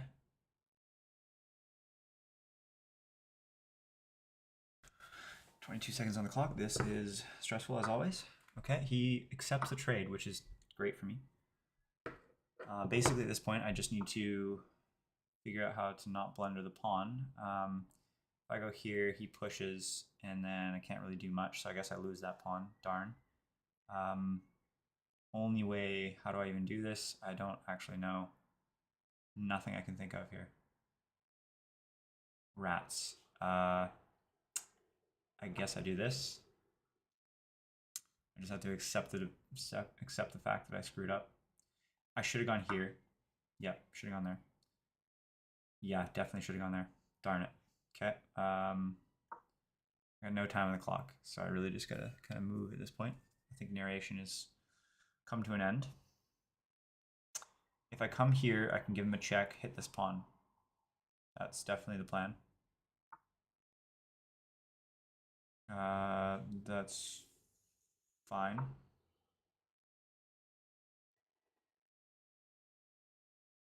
He's probably thinking right now, darn, how do I protect these pawns? Only move is this. He can't go there, actually. We both have very, very, very low time. Don't see what he can do besides trading the rook and then... Okay, so what if I go to do this? If I go here, I actually... That's fine. Because I actually can protect this pawn.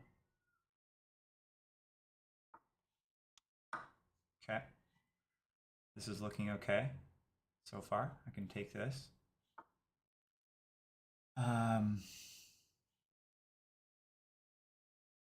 Yeah, I think I'll take that. And then take this, unless he moves here. He does. I think I go here. Oh, wait, no. Yep, takes. Check. Has to come somewhere. Here, here. Okay, he goes here. I come all the way down. Oh, shoot. Oh my gosh, I am texting someone. Oh my gosh, oh my gosh, oh my gosh. Okay. I think I'm okay. I think I'm okay. He has to come down and over. I think this might be a draw, actually. I can go here. And then he can push. Well, no, he can't really push. Wow, he trades, but I win the race, don't I? Yeah. I think I do. All right, let's just draw. Decline the draw. Interesting. It's literally a draw. Okay, well, I mean, I guess well played on both sides. Let's see.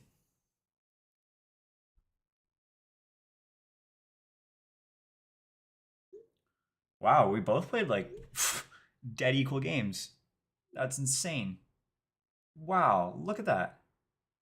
Wow, that's absurd. Um, I'm actually gonna stop streaming now, though. Yeah, I think. Yeah, Barlow Street. Hopefully that new voice workflow works out well for you. And I'll see you. Oof, sorry. I'll see you in. I'm sure at some point later. Thanks for the law information and advice today. I appreciate that. And yeah, I guess this is Kyle Rich signing off. Have a good rest of your day. Bye.